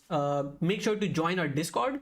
Raja, again, if you can share the Discord link, and we can then take it from there. One question from Sid Ben is, what is the difference between CSS variables and Sass variables, and what should I use? It depends on the context. If you are using Sass or CSS, then what you would want to do is you would want to use Sass variables because you can import that within different files, and you can also get IntelliSense out of it. The CSS variables, however, are only created once in, or if you are creating in the style CSS, you might not get IntelliSense within your code in other files as well. So I would suggest using CSS variables wherever you want or can, but there's no preference. I like to use CSS because this is not Sass. So when you're using Sass, it's up to you. I have used CSS variables in Sass context as well, but it depended on different sort of situations. We usually use CSS variables when we have to either update them or modify them on the go. Let's say if your application has a theming, then what you would want to do is that you would define CSS3 variables, but then when you have to update them via JavaScript, you would then do it, and then boom, you reflect the theme. With Sass, that is not the case, because Sass variables or SCSS variables are only until the code is compiled. So they are used by the compile time before they are converted into plain CSS. So before you convert them in the code, when you're developing, you can use all those variables, but then when they are shipped to production, they are not variables anymore. But the CSS variables are CSS variables even when they are in production or when they are being used by an actual user. So you can use to replace, or you can replace the CSS variables via JavaScript. All right, I hope that helps. So we have cart item primary. So we are going to use the cart item title here. So here we can simply say cart item primary, and then inside we have cart item title. And here we're going to say the color of this one is going to be var, and here we can say primary. And then we can say the font weight of this one is going to be bold. So when we save this and refresh, you can see that it kind of reflects what we see here at Food Panda. All right, come on, select. And then we have some text there that says rupees blah blah blah, and then we have some number. So here what we could have is, in this code we have let's say rupees. Do we want to have, do we have, no, we could say rupees, but I don't want to make it complex. All right, let's make it complex. So we got a span here that says uh class, card, item, currency, which says rupees, and then this is, let's say, NBSP, and then we have another span that has card, item, price, and then we have this value. Okay, so I'm going to copy this, I'm going to paste this in the previous one, which is this one, and the price here is 200. All right, saved. Now let's see how this looks. So we have this being shown here right now. We discussed that when we have the cart item primary, we would have the display flex and justify content. So it actually looks like this right now, which is okay. We don't have any problem. I think I should be removing this NBSP. Doesn't look good. We already have a space there. So let's remove this. Try this out and it looks good. Now, what we want to do is we want to have this element, but only shown when we hover over it. We need to show some sort of box shadow. So by default, we are going to say this actions, which is inside cart item primary. No, it is inside, it's not inside cart item primary. It's inside cart list group item. So here, because this is cart item primary and this is actions. So here we can say card item, card list group item, and actions. They're going to be display flags, and then they are going to have justify content space around, or yeah, let's say around. Save, and now you can see that we have some things here. Now we need to be able to just have one thing, and that is we have to move them at the end of this to kind of look at like what we have for Food Panda. So we need to provide this a width. So this actions should have a width of, let's say, 100 pixel. So if I do this, and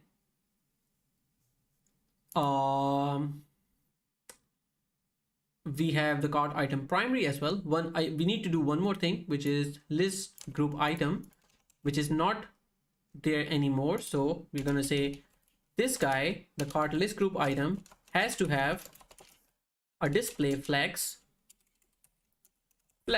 and then it would have the flex direction set to column, and then it would have the align items flex in, and this is to make sure that these are aligned towards the right side. Okay, cool. I need to do one more thing, and that is in the cart item primary, we have display flags, and then this should be flags 1. Let me quickly see one thing that I'm confused with, that why is this aligned towards the right side. So we got this card list group item. Inside this, we have cart item primary, and this should have a width of 100%.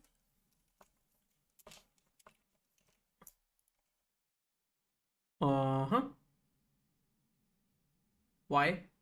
So we got this one, card list group item. This has a flex direction column. Then this has align items flex end. Then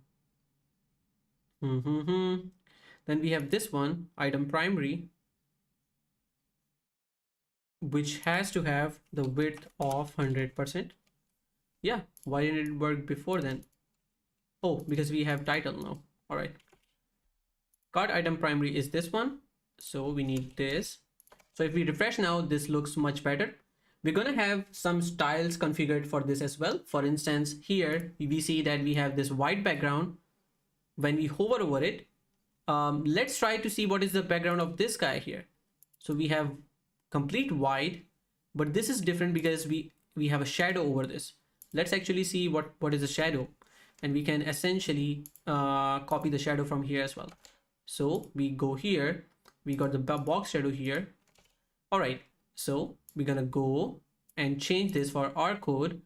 So for this whole element here, with the actions, we are going to write another code. So we are going to say cart list group item and here actions.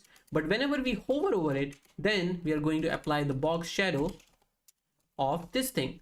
So once we refresh and see, you can see now we have the same effect as Food Panda. One more thing I would like to do is I would like to just put a cursor here. So here we could say cursor pointer, refresh, and now you see the cursor pointer as well. One more thing that I want to do is kind of limit this width of this actions class. So it's 100 pixel right now. I want it to be reduced to somewhat like this. So maybe let's say 70 pixels. I think that's pretty much good for this one. So we save this now. Now that we have all this thing covered, what I want to do is that whenever I click any of these items, they should go into this cart. All right. Right now we don't have that, but we want to do that. So the question is, how can we do that? How can we do that via plain JavaScript? All right. That is what we are here for today. So we need to be able to listen to any click handlers on either of these elements. One of the things I want to do is whenever I hover over this, I need to see some feedback that, hey, these elements are clickable. Code Brigade says, I missed 20-minute live video. Can you show me main.js? Main.js is empty. We have nothing in the main.js at the moment. We are going to write into that. So far, we have been just writing CSS and HTML. So in the menu, we have each list group and list group item. And we need to say here in the menu that, hey, if we have a content, menu, list group and list group item, and if we hover over it, then we should be changing its color. So we would do something like background color, make it dark color, make it white, but also have a transition. So we say all is 0.2 seconds. Save this, refresh this, and also put a cursor pointer as well. And once we refresh now, you see this is what we get. All right. So we get a really cool transition on the CSS. We could improve this time. So we could make it slow like this. So now it's a bit slower because it goes towards 1 second. A usual number that everyone uses is 300 milliseconds, which is soothing to the eye. So you could use 0.3 seconds or 300 milliseconds, whatever you want to call it. And when you click on this element, then you should be able to access its value here. All right. Everyone with me so far?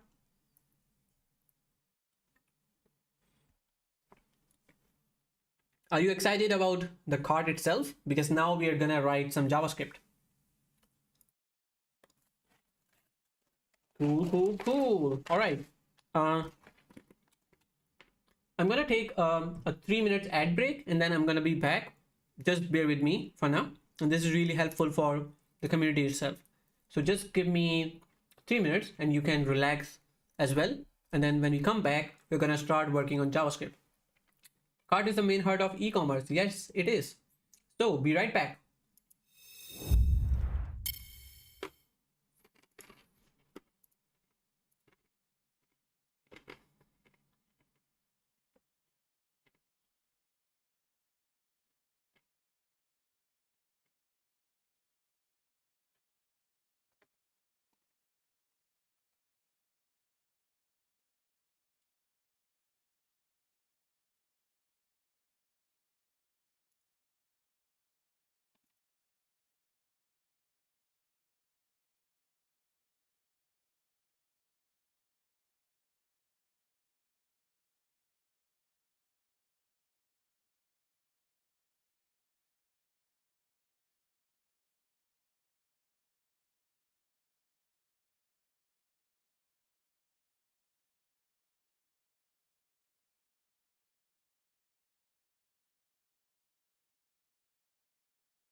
All right, I'm back. Cool. So one more thing that I just noticed within this Food Panda card is that we have some sort of spacing between all these two elements, and we have a bit different here. So we're gonna add some spacing just to make it look a bit better. So we're gonna go here and we are going to say for each list group item within the cart, which is this one, we're gonna add a margin top of 20 pixel. Let's see. So now this looks good. Actually make it 30 pixel, I think. All right, and this element also should have a spacing from the top. So the actions should have a margin top of, let's say, 16 pixels. This looks much better, and height of this element should be a bit higher as well. So maybe give this a height of, let's see. So if we give this a height of 30 pixel, then it looks something like this. If we make it 40, then it looks something like this, which I think is really good. So we can say height 40 pixel, but then also we need to center it vertically. You can see that this is not vertically centered. So this one would be something like align items centered. And once we do this, they should be centered. All right, now this looks good. I also see that at the bottom, we don't have any spacing. Can you see this? So we need some spacing within the card itself from the bottom. So we can say something like this card should have a padding bottom of 30 pixel. And you can see now we got this. So we either do that, and we also need to say something like, yeah, I think that's fine. So we need to say this card has a padding bottom, and we already have padding. So we can kind of change the code here. So we can say this is the card. So let's try to find this one. So instead of saying, hey, top bottom 0, left right 20, we can say top 0, right 0, bottom 20 pixel, left 20 pixel. And once we do this, we get the exact same result. All right. So now this is much better. Now let's talk about the JavaScript itself, and this is the fun part that comes in.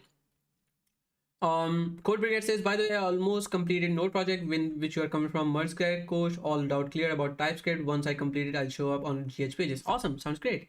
Make sure to share that, and I'll share that on stream as well.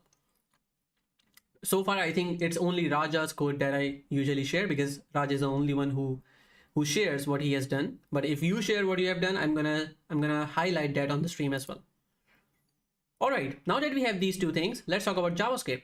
So first of all, we need to make sure that we know which element is being clicked, what is the text inside this element, what is the number inside here, and then we essentially show the value here as well. Okay, so let's quickly begin working on this.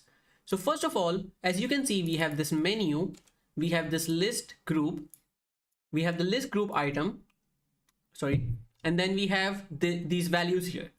So first thing first, whenever we want to get an element from the DOM, we get them via some elements. For instance, if we have a particular element in this view, let's say, so let's create an element with an ID.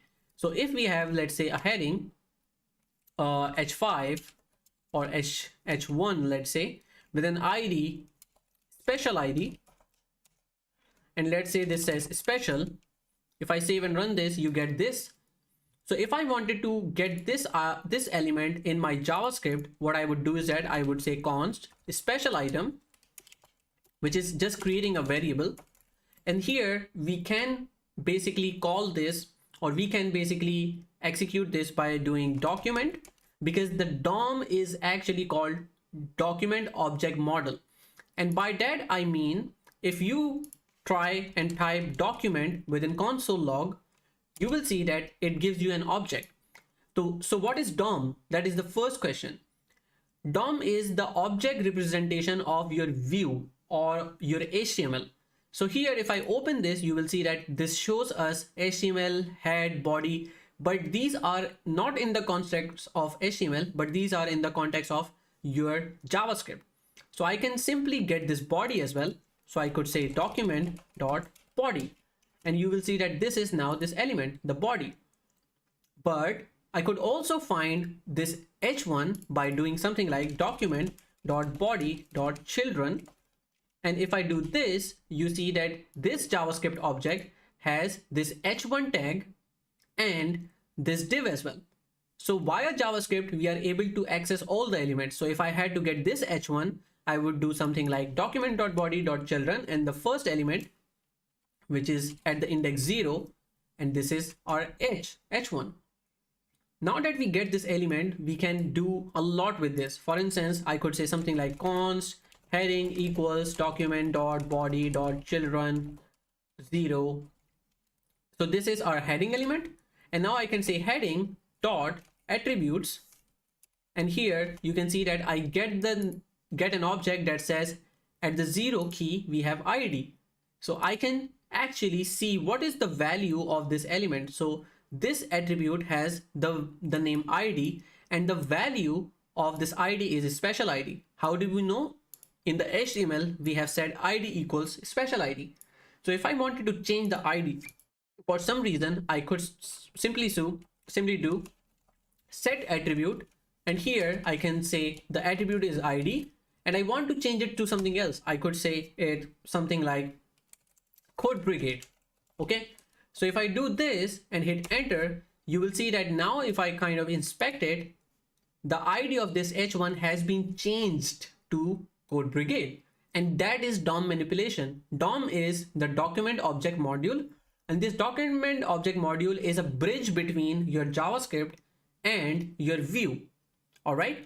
And when you use this DOM, you are able to change things in the HTML on runtime, not from the code or not from your JavaScript file, but you can do it runtime, or not in the beginning, but you can do it runtime when the programming is running or when your user is using your application. Similarly, you could change the text of this element by doing the same thing. So you can do heading dot text content, and here you could say something else. You could say my special heading, blah, blah. And you can see that it changes it automatically. So that's how you kind of change values in this whole DOM. Now, not only you can change attributes and inner text, you could also create different elements inside this whole tag. For instance, you could do something like inner HTML, and here you can provide a string as an HTML. So you could say something like a p tag here, and then you could also have a span. So here we are providing a HTML as a string, and we say something like something, and the span could have I am new. All right. So if I do this, this whole text will be replaced by this HTML. All right. So you manipulated your DOM by having this h1 having a p and a span that we just did on runtime using the document object module. Not only that, you could also change the styles of this heading tag. And this is not just for the heading tag, but every tag that you see in your DOM. So you could do something like style, which is a CSS declaration. Now this CSS declaration is actually part of the DOM. For instance, if I hit enter, this is an object which has a lot of styles. So it has background, border, transition, style, whatnot. You could do a lot of things here. So I could say something like heading dot style dot background color, and I could give this a red color. Boom, we have a red heading. How cool is that? Similarly, you could change the text color by using the color property, because that is the CSS property, and this is kind of one-to-one with the CSS property. The only difference is that here in the CSS, when we use background color, we use a dash notation, which is also called kebab case. But here in the JavaScript world, we use the camel case notation, which means the first letter is small, and then for every new word, we have a capital start. So here we could say text should be white. Boom, the color is changed now. You could also change other stuff, like you could say padding. So padding could be something like, let's say 40 pixel, which is top and bottom, but 60 pixel from left and right. Once you do that, boom, we have padding as well. And you can check that just by mouse hovering over it, and you can see that this has a padding applied here. And notice that whatever we have done via JavaScript, this ends up in the element style tab in the CSS. Whatever we apply from CSS remains inside the CSS, but if we apply something from JavaScript that is applied directly on the element itself, ends up in this section where you see the CSS in the styles.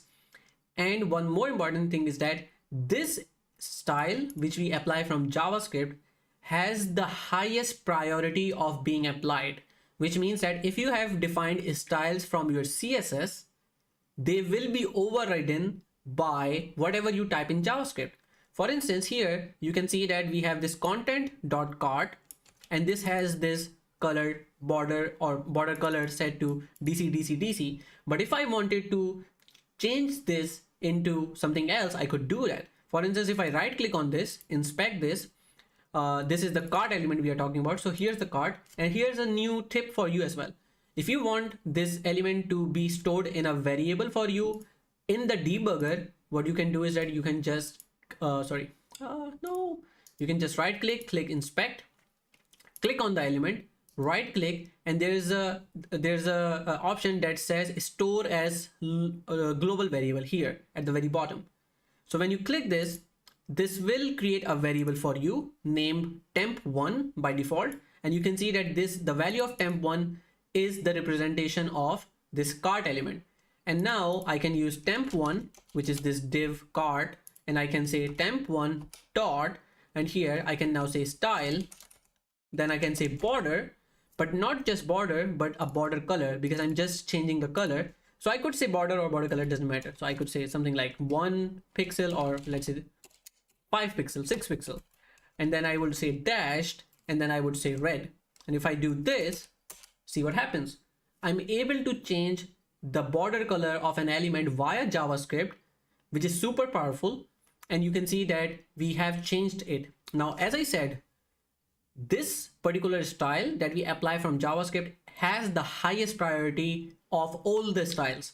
So if I go and check out the styles in the elements tab, or actually in the styles, so here you would see that when this style is applied via JavaScript, this ends up in this element style section, and this whole CSS style that is written here, this is now overridden by another style. So you can see the cross here. This means that this style was there, but it is not being applied.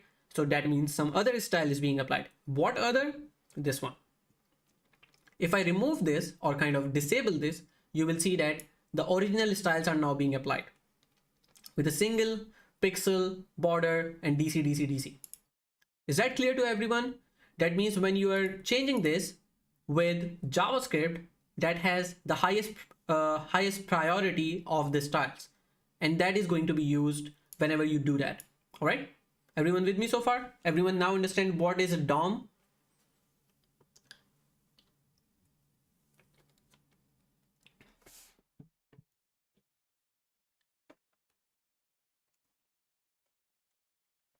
Nazish says yes, Raja says yes. Everyone else is super busy, just watching and consuming the knowledge, I assume.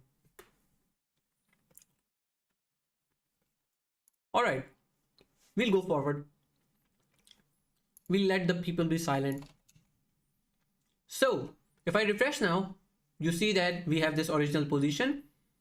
And when you say DOM, that means it starts from the document, and then rest are ordering from Food Panda. Nazi says, yeah, it could be the case. They might have seen all the good things that we added to the cart, the cakes, and I don't know what the other things are. Small pizza. They might be doing the same. The cakes are good. No, I won't be distracted by the goodness of the food. All right. So we saw only one aspect of how to access DOM so far. That aspect was by using something like document.body.children, and imagine that you have imagine that you have a lot of children here.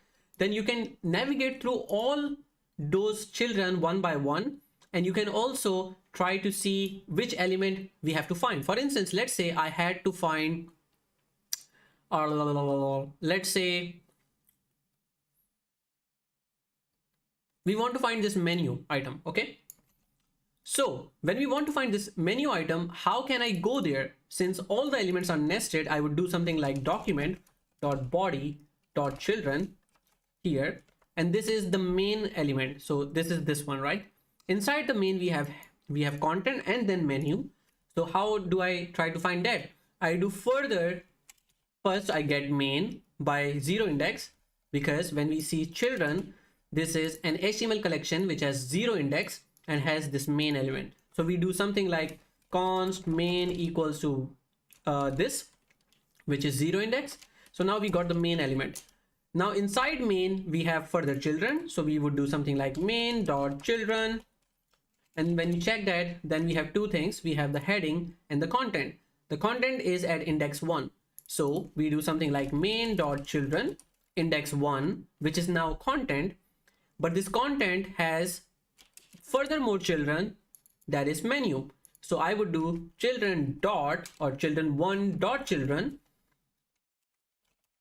and here we got the menu, and the menu is at index 0. How do we know? If you open this at 0 index, we have div.menu. Oops. So I'm gonna do main.children1.children and then 0. Now the good thing is that this is really close to the DOM. What if I had to find this rotisserie chicken? I don't even know how to pronounce it, but thank you Sid Ben for this one. So thank you for making my life easy. So if I had to find this one, I would have to go through all of this by doing children. That is really hard. All right. How do I make sure that I get to a particular element without having so much trouble? One of the things is that we can not only access by this DOM traversal, and this is called DOM traversal. So whenever you see a video on YouTube like DOM traversal, this is exactly that DOM traversal. So you can traverse through the DOM by using children, or you could also use CSS properties using the DOM variables. For instance, if you have, if I give this blah chicken an ID, let's say blah, then I can quickly get this element via this ID. Now this ID is not for the CSS. This ID is for JavaScript, because we want to get this into our JavaScript context. And we can simply do that by using document.getElementById. Black chicken, yes. So here we give the exact ID called black. And once we do that, you can see that it returns with null. Why? Because I haven't refreshed it. My bad. Now if I do that, you can see that now we get the exact chicken with the ID. So this is one way of doing that. Similarly, you could get elements by class names. Let's say if I had to get this list group item, so I would do something like document dot get elements by class name. And here we can provide the class name. Once we do this, you see that we get 5 items back, which are these 5 items. So we get the list group item. What is the selector specificity, sir? I don't know what that is. What is CSS selector specificity? I don't know.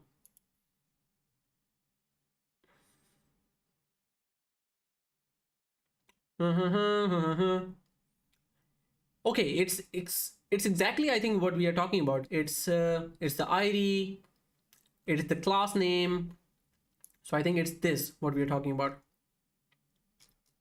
Let's say the definition. It says specificity, the means by which browser decide which CSS property values are most relevant to an element and therefore will be applied. Okay, so that means that when we provide a specific selector to the CSS, that's when it uses it. So we have a couple of selector types. We have a type, class selector, ID selector. So I think these are all under the context of specificity in CSS. So that's exactly what we are talking about. So you could give an ID to an element, you could give a class to an element, and you can get those elements out just like this. So as I told you, we got ID that we use, we got class, and then we use those class names. For instance, similarly, if I wanted class cart list item group items, I could simply do that as well by just replacing this here. Now notice that when we use class name and when we use ID, we just provide the name. We don't use a dot or hashtag or anything for that, because in CSS we do that. We do a dot for classes, and whenever we use an ID, we use the hashtag. But here the hashtag, not the hashtag, but the hash. And now if we wanted to use via CSS, then we would use our class names. We use get elements by class name, and here you can see that we get two elements. All right, so far so good. We can access them by document itself, we can access them by ID, we can access them by class. Now another way of doing this is that we can use CSS selectors to actually get some elements, and we use that by using document.querySelector. And now this takes a CSS selector, which means that if I had to get all these elements with the cart list group item, I cannot just say cart list group item, because this means they are trying to find a tag, an HTML tag with that. If I use a div here, that would work because it would get the div as the first container. All right. But if I say span, this gets the span. If I get something else, then it would do that. If I say body, it gets the body element. But if I have to use a class, then I would have to use a CSS class, which is dot, or CSS selector notation, which is dot, and then cart list. And now if I do this, you can see that we get the item. But hey, what's happening here? It's only returning the first item. Why is that? And that is because the query selector is supposed to get only one element. So you can use that. For instance, if I had to use blah, I would do that just like this. So we are using the hashtag, or the hash blah. The hashtag word is used so much that I cannot say hash. What's happening? What's social media doing to us? Anyways, so we have this blah here, and now you can see we get it exactly. But if we want to get more items, then we do something like document.querySelector all.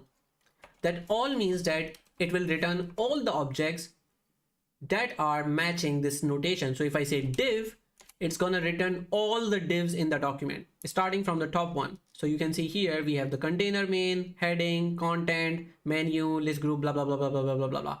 So it goes towards all the div. Similarly, if I, instead of the div, if I say dot this class, so it will return me both of the items. Similarly, if I use list group item here, which is for the menu itself, I could simply say document dot class, or sorry, query selector all.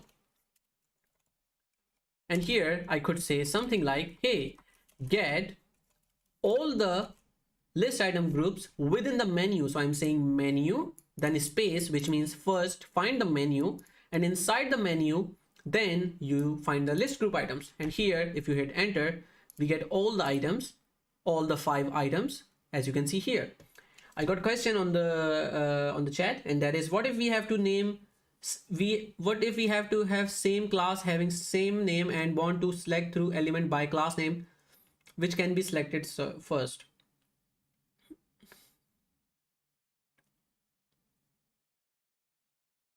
Oh, if you have 2 elements. All right. So let's say these are 2 elements. This is a really similar example to what you are asking. So if we have document.querySelector all, and then if you use this, then you get both of those items, right? So if you have to just access one of those items, you could either do something like 0, because they are a list of HTML items. So you can pick the 0 one, which will be the first one if you want that. All right. Sorry, it's not cart list group item. It should be this one. So we do something like this, and you get the first item. So that's the first way to do it. Second way is to do it, don't use this array syntax. That is the second way, and specify the CSS selector. So in CSS, we have something called nth child or first child. So we can use first child, and you see that it just returns us first element here. All right. Similarly, you could do something like nth child and then say 1, and it will return the first element. The only catch that we have is that whenever you use query selector all, it doesn't matter if you want to get one item or multiple items. this function will always result in having a node list. It will never result in having a single node. It will always have a node list. So even if it gets one item, it will have a node list because this is a query selector all. So you are saying, hey, this is the CSS class, get all the elements back. Now you know that it will only return one item, but the code does not, the computer does not. So the computer will always try to create a list, and it depends on your context. You could have one item in that list, but you could also have multiple items in that list. So that's how it works, okay? So now that we know a bit about how this all works, let's talk about actually working with some things, okay? So first thing first, what we need to do is we need to apply a click handler to all these elements, all right? And then, we basically do that when we have this whole code loaded. So here, what we'll do is that we'll say window.onload, and here we're going to provide a function here, and then we are going to call something from here. So let's create a function. We'll call it main, and this main function is going to be called when the window is loaded or when we have done the rendering. So here we could say console.log window loaded, and here we are also going to call the main function, and then here we can say console.log I am the main function. Let's refresh this. And now you see that first we get the window loaded message, which is this one, and then we get the message I am the main function. All right, let's first try to get all the elements that we have here in this list. We already know that they have the class list group item, but as I said, it's always a good idea to go with the hierarchy. So we can say content menu list group item. So here we can create inside this main, we can create a constant array of list group items, or we could call them menu items, equals document.query selector all, and here we are going to provide them the CSS class. So we have menu, if I'm correct. So we got menu list group item. So we can say menu list group, and then here we can say list group item, and then we are going to console log this. So we say console.log menu items, and if I refresh now, you see that we get all of these elements, all the list groups. Okay, everyone with me so far? Similarly, we can get the other elements as well, which is the cart items. So we get the cart list and cart list group items, but I'm not going to go there so far.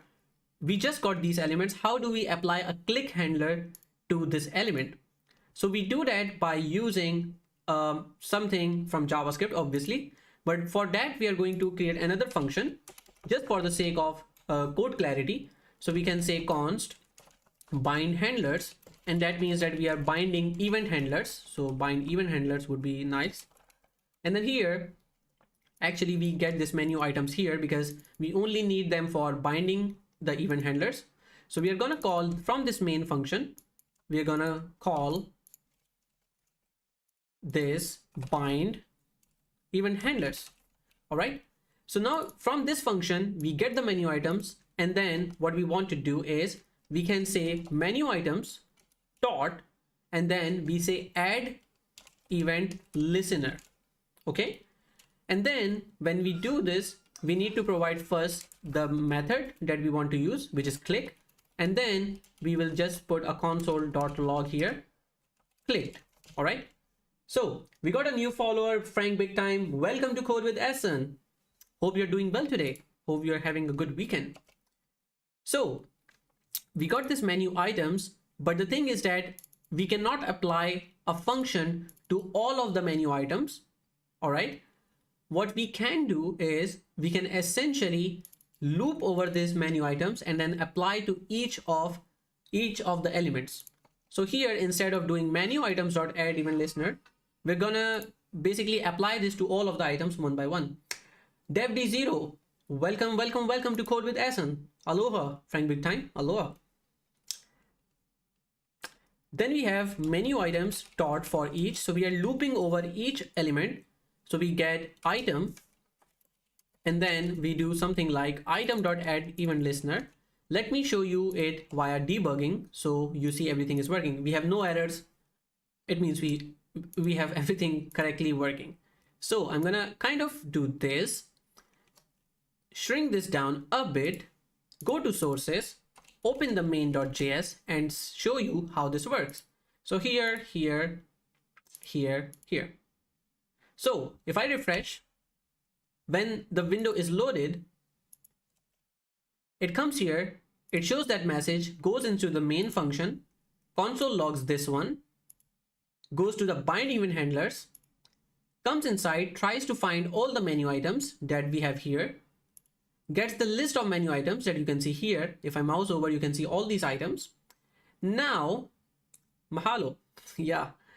And now, once we have logged this, you can see that we are going menu items dot for each, which means that we are looping over all the items. All right. So, DevD0, where are you from? And welcome to the stream. Don't be a stranger. Say hi to everyone. So for each item, you can see that we get one item, which is the first item, and we are binding an event listener, which means that whenever we click on this, this function will be called. All right. So now this is the first item. If I hit play, you will see that we come with the second item. Now this is the second item. This is the first, this is the second. So we got the second item. We apply the same thing on that. Then we got the third item, this one. Then we got the fourth item, this one. Then we got the fifth item, this one. And now that we have assigned them to all of them, let's see if this works. So if I click the third item, which is Ande wala burger that we call in Pakistan, and it's called egg burger. When we click on this, you can see that it comes exactly inside this function and it would show us console log clicked. All right. Similarly, if I click on anything else, you will see that we get more numbers of the same click. So I can keep clicking on all of these and we see them working. All right. So that is pretty cool. We added a click handler to all these items that we have in the menu. Now, when we have all of this done, what do we want to do with these values? Well, whenever we click a particular item, we need to first get this element text and then this price, because that is what we add here in this particular view. So what we are going to do here is that we are going to essentially call a function and then we are going to do something with that. So let's create a new function. Here we are going to say const on menu item click, and here we are going to do something with that. So instead of using this console.log click, what we are going to do is that by default JavaScript provides us with the event, which is the click event. So we can call it click event, we can call it event, whatever, it doesn't matter. So instead of just console.log click, or actually just keep it that, then we are going to call on menu item click with this event, with this click event. Okay. And we can use this click event within this function and kind of console.log it. All right. Now let's see what happens when I click this. So if I hit biryani, you see that it says clicked. Then it also shares this event, this click event coming from exactly this line. And this is the event that we get from JavaScript. Now this is all part of the DOM. So now if I open this, you will see that it has a lot of properties, cancel, bubbles, button, blah, blah, blah, a lot of things. The thing that we are interested in is the target on which this was clicked. All right. So you can see that when we see the target, it says item.text because I clicked somewhere around here, but we applied the event handler on group item, which is a parent of this text. So if I have a look at this, this is the item text, but this is the item that I'm interested in. So where can I find this thing? Because what I actually want out of this whole process is I need this text and this price. So when I get these two things, I can add these things to the cart. That is the whole idea. So when I click here, it should be added to the cart. So I want to access these two things. So in this whole situation, you can see there is another property that we have the event.target and we have source element here as well. Let's see. So we applied this on the list group items. All right. Then we got it here in this one. All right, let's see. And then we have the path, the bubbles should be true. All right. So how do we get this element? So we either have sorry, if I quickly go here and click, let's say here, we still get this text, which is, sorry, we get the source element, we get the target list group item. If I click here again, now we should be getting the text itself, and we have a path as well, and we get this. So let me think about it.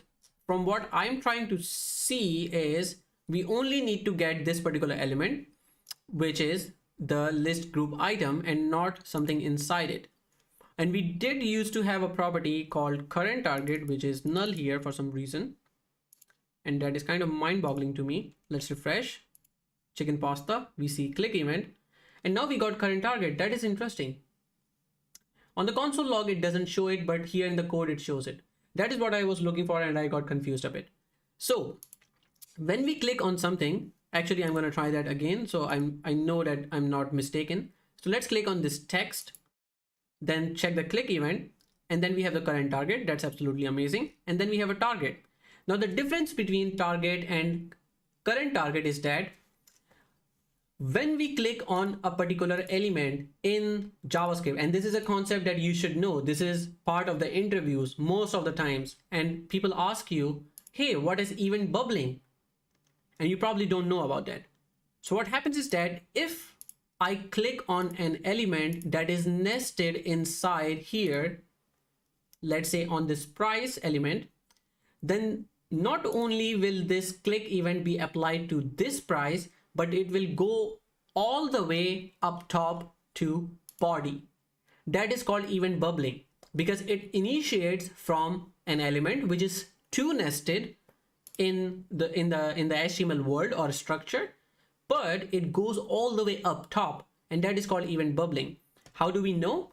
Let's try it out. Let's say I have this click handler applied here, but then I also apply a click handler to, let's say, container. All right. So if I try to bind a handler to here by document dot query selector, which is one element, and I say body, or actually I could say document dot body, doesn't matter, dot add event listener, click, and then I can say something like console.log I am document. So let's save this and see what happens when I click and refresh this. So if I refresh now, first of all, if I click here, you see this console log? I clicked this element and it says I am document. Why? So that is event bubbling. If I click this here, it says I am document. If I click outside, it says I'm document. If I click this cart text, it says I'm document. It doesn't matter wherever I click, it will be having that effect because the event bubbles up top. I could do the same thing with menu actually. So if I had to use this menu class, instead of document.body, I could say query selector, and here I could say something like menu. And if I now try to click outside, you see that it doesn't work because it's a different hierarchy. It's not document, it's just a menu. But if I click anywhere inside this menu, you will see that it is being clicked. All right. Let's say we don't want to work with menu, but just the container. Let's say if we talk about content. So instead of menu, let's say content. So if I refresh now, you'll see this doesn't work. But if I even click on this heading, you see it says I'm a document, which is essentially looking at the content level. Similarly, if I hit this card, it says I'm document because it also comes inside this content element. So this content element contains both the menu and the cart. So even if I click inside this cart, the event is being triggered here because events bubble up top. Doesn't matter where you are clicking inside, it goes from element to element. So first, let's say if you click this div, then the first time it would be triggered here, then it will bubble up to here, that click event, then it will bubble up and will be triggered for this div, then it will go up to menu, then to content, then to this container, then to body, and then to document. So that is the whole hierarchy, and that is how JavaScript works. That is how the DOM works. So now you know why we have this event bubbling and what does it do. So anyways, the point of explaining this was when we see this click, you will see that we have John Douglas joining YouTube. Welcome, John Douglas. Welcome to the stream. So when we see this element and when we have a click handler here, when we click here, you will see that there are two things. Let's click again. Here we have one thing, which is the target. This target always shows exactly which element was clicked. Now we are not concerned about where do you click because it could be a nested hierarchy. What we are concerned about where we bound the function, and that is what is important for us. We actually bound the function to this list group item element, and you can see that in the current target. So this current target is something that you are supposed to look for. Okay, so I hope this makes sense. Everyone with me so far? Everyone understands what is current target, what is target, and what is event bubbling? Are you all good?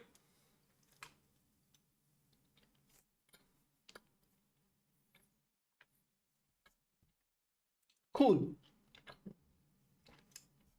Awesome. So Nazish understands that. That's really good. I hope others do that too. So how do we get out the current element? We just do something like const list item equals, we know that this click event has a current target, and that current target is exactly the list item. So here, if I do a console log, here you see that the click event dot current target is exactly list item. So if I go forward, this list item is exactly the list item. You see above, there above, it highlights it. All right, so this is the list item. If I get the list item, then I can get the text inside that really easily. How? Because then I can use query selector. Now the second amazing part is that the query selector doesn't only work in document. So we have query selector here, and we are doing a document.query selector, but we could also do something like this list item dot query selector, which means that now it's only going to find within this list item. So if you want to find a particular thing within a div or within another item, you use query selector within that item. So here I can find where is my text, where is my price. So here you know that this list item group has this list item text or item text class. So we can do something like dot item text, and you exactly get the text. Once you get the text, you can do something like dot text content. I already showed you that, and you get the exact text of this element. Pretty cool, right? So that's what we are going to do in the code. Here we're going to say const item text equals list item dot query selector, not query selector all, but query selector. And here we use the value dot item text because we are getting that by class, and that is only going to find it within that text. And then we are going to console log it, and then we'll see where we go from there. So baby steps, right? We don't want to jump too far. So now that we have this, we play, we refresh.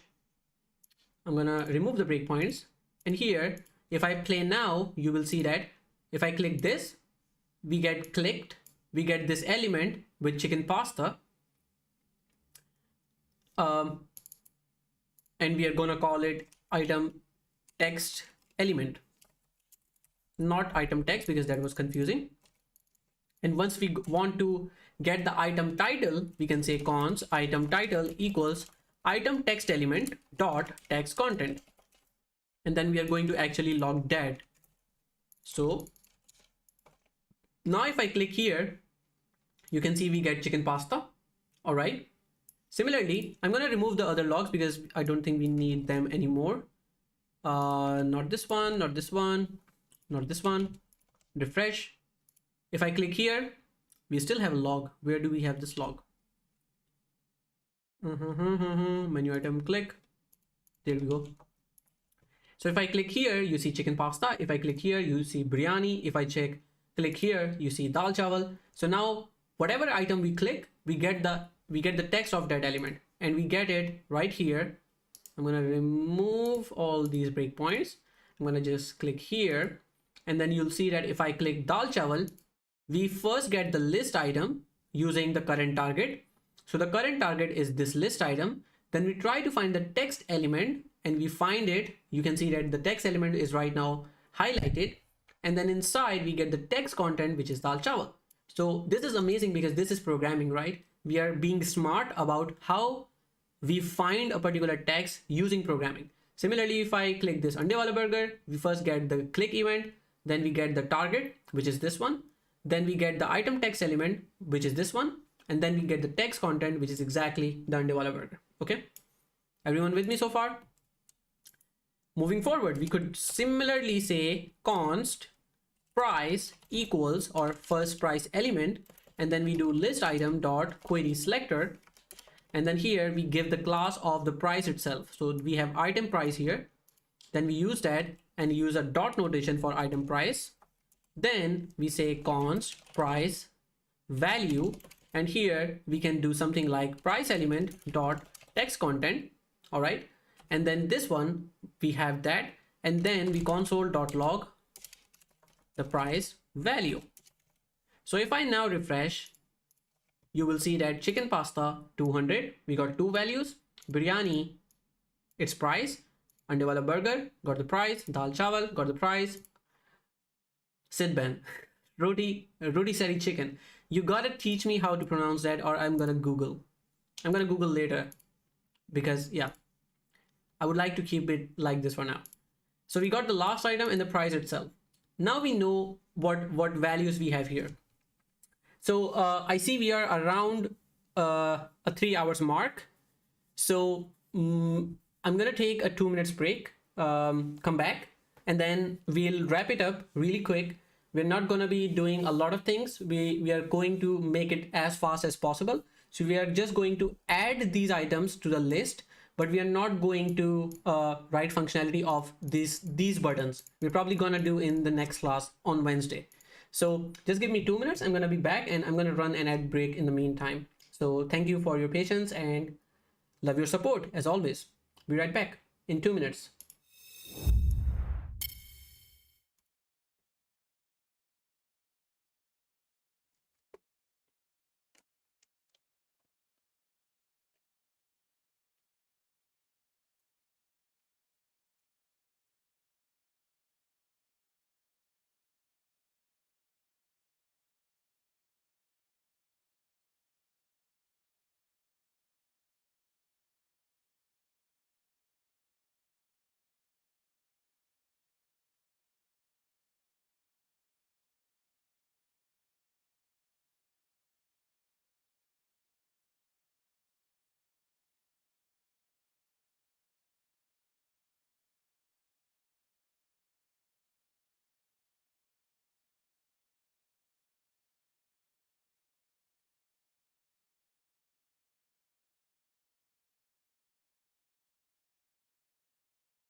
And I'm back. Thank you so much for the patience. I was looking at one of the things actually, and I was trying to find a way to do it. Let me quickly do one thing. So I need to do this.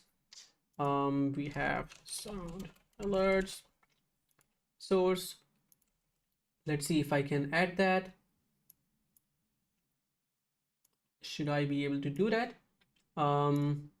I'm testing a really cool extension from sound alerts, and I think that should work for us. And if that works, that should mean you should be also able to do that. Sound alerts. All right, I think I'm gonna be looking at that later, but I was looking at one of the extensions that I was really interested in. All right, doesn't matter. Let's go back. Let's go talk code. So here, what we have so far is we got the price value and the item title as well. The next step is to create these elements, right? In order to do so, they only depend on the price and the text for this element. All right, Raja says thank you very much for your dedication. No problem, always happy to help. So we're gonna say create cart item. This is going to be a function, and this function is going to essentially take a cart item. Actually, what I think right now is we could actually create a class for the cart. Why don't use something that we learned today and implement that in a project? So we're going to create a class for cart item, and here we're going to essentially have this item to be created. So let's say we have this item and then it has a constructor. All right, and then what we have here is, let's say we have something called this is basically dependent on two things, the title and the price. So we're going to create two properties here. We're going to say title price, and here we're going to say this dot title equals title. Oops. This dot price equals price. So we're getting the value from these. Just for the sake of simplicity, I could change the variable names here so you know what we are talking about. This is title value, this is price value. Okay, this should be a capital V. So we got price value here, and now we have this cart item, and whenever we want to create a new cart item, we can just do a new cart item, and that should be good. Now this function should have in HTML, because this is what we have to put here, right? So here what we need to do is we could have something like a render method, and this would start looking like JSX or React, but it's simply what we are doing right now in plain JavaScript.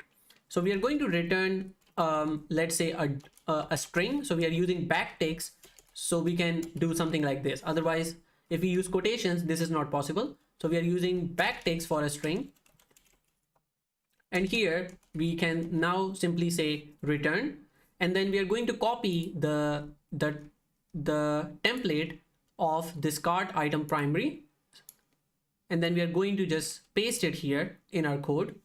Not primary, but actually cart list group item, and that has actions as well. So here we are in the JavaScript, we are going to paste this. Now you might think that this is too much for you. What if we cannot import that? So yeah, let's keep it as it is for now. Are two biryani separate cart items, or there's a third element quantity? So we have a biryani that is a simple item, and then what do you mean by a different cart item? No. We have two different elements, which is chicken pasta. In the cart we have chicken pasta and rotisserie chicken, if I pronounce that right, ever. And these are the only two elements that we have in the cart, if that's what you're talking about. And in the elements we have different things as well. So here we have this string of HTML, and this is exactly a string that we are working with. Now we are supposed to replace the values of this chicken pasta here with something called this.title. So instead of using the hard-coded value chicken pasta, we can use string interpolation, which is $this, and inside there we can say this.title. Similarly, for the price, we could do this.price. And this means that when we will try to call this render method for each cart item, we will essentially have this whole string returned, and then we can use it, right? Similarly, we could have something like a class for cart itself. Now this cart item or this cart can have multiple items, so there would be an array of items. Alpha Memo says this looks like JSX. Yes, hi and welcome to CodeWithAhsan. This looks like JSX, but this is plain JavaScript because we are just beginners with JavaScript. So now we have this cart which could have items. This cart might have a total. This cart might have a function that calls calculate total. All right. And I think that's it. There could be another thing that would be something like, let's see. We could have another function that calls add item to cart. And then we would have these items could be something like an empty array. Then we could have something like remove item from cart. Exactly, something like this. Okay. So let's talk about what happens when we add an item or we click an item. We need to essentially have this cart item created. I'm going to actually remove this, not to make it too confusing. So we have this cart item, right? Let's say that we call this cart item, create it, get this HTML, and then do something with it. So what we would do is that we will first create, whenever we have this on menu item click, we will get the price and the title, just like here. As you can see, when we click here, we get the title and the price. And then here we would do something like this. We would say, hey, we need a new cart item. So we can say cons item or cart item equals new cart item. And once we do this, we will just have to pass the item title and the item price here. The item title and the item title and the price value. Why don't we have this item price? So we can say item price, and here we can kind of pass it. Once we do this, let's see what happens if we console.log cart item. So if I refresh now, click one of those, you can see that when we have this element, we see these logs first, but then we are creating a cart item, which is this one. If I open this now, you can see that it has a price, it has a title, but it also has a render method here. All right. So if I do cart item.render here, what should I see? I should be able to see the whole string. So if I click here, you can see that we have this whole HTML, which has the chicken pasta and ₹200 present here. If I wanted to call this rotisserie chicken, then I would have that here and this here. Now this is the power of JavaScript. We can quickly program this to look something like this. Now we already have this string. How do we add that to this cart? That is the idea, or that is the question.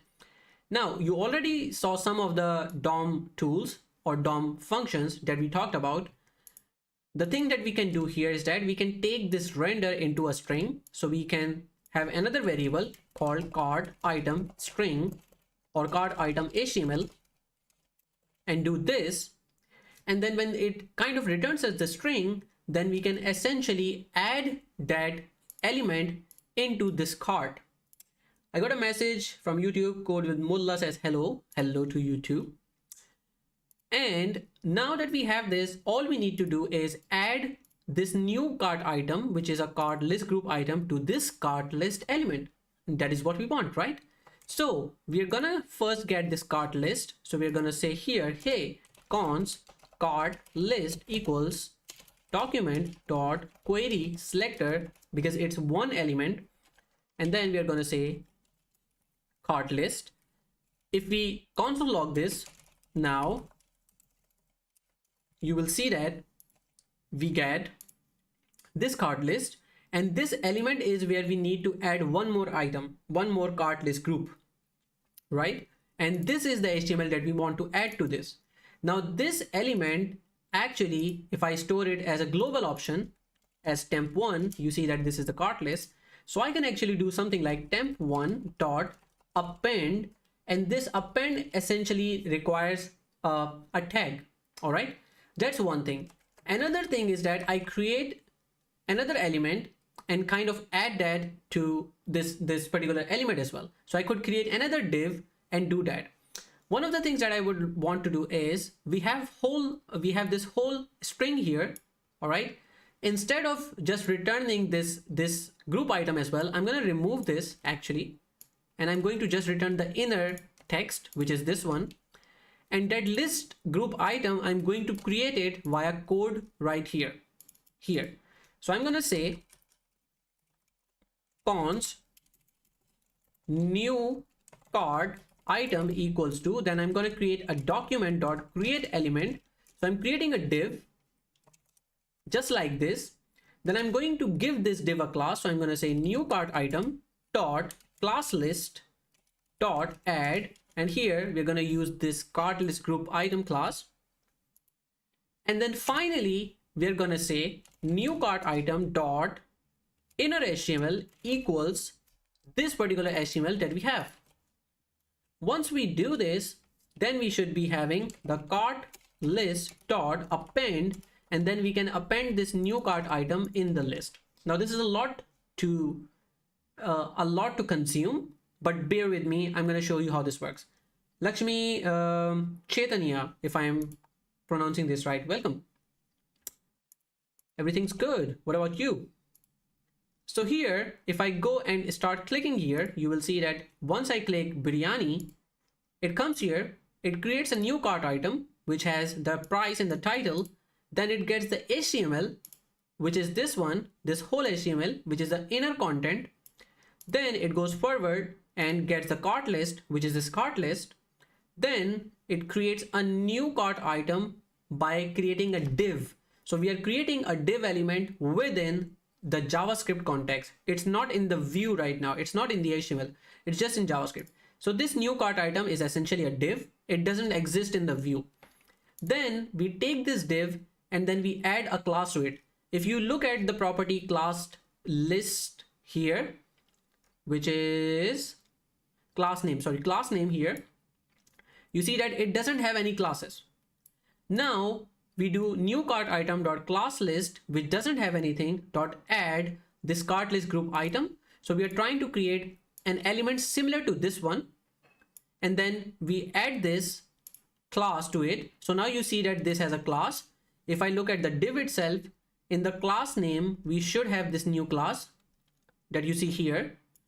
Now the only thing is that this whole element is still in memory in JavaScript. It doesn't exist on the UI. So what we do is that we say first, this new cart item, which is a div, this should get all these things inside itself. So we are creating this particular element from JavaScript, but all of this from here in this place. Once we get that, we put all of this inside this element, this new element that we are creating, just like this. And you will now see that this new cart item, now if I look at the children, you see that it has children, it has the cart item primary, which has the text, and then we have the actions as well. And now all we need is to append this to cart list. So we are adding this to the cart list. If I move forward, boom, we got the biryani here. Yay! So that is what we were trying to do. So if I just do this, close this and show you, if we click chicken pasta, we get chicken pasta. If we click rotisserie chicken, we get that. If we click dal chawal, we get that. If we add more things, you can see that this works with all of those. How cool is that?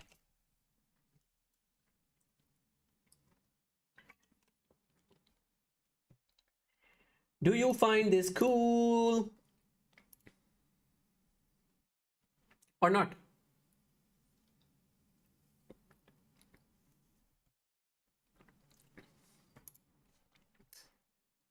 What I was asking before is that if there is already a cart item of biryani and you click it again, you will currently create a second biryani cart item. But I was asking if you would prefer to increment a quantity. Exactly.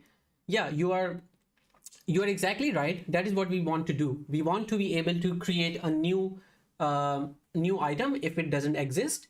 But if it exists already in the cart, then we need to be able to know that, and then we should only be incrementing that particular element.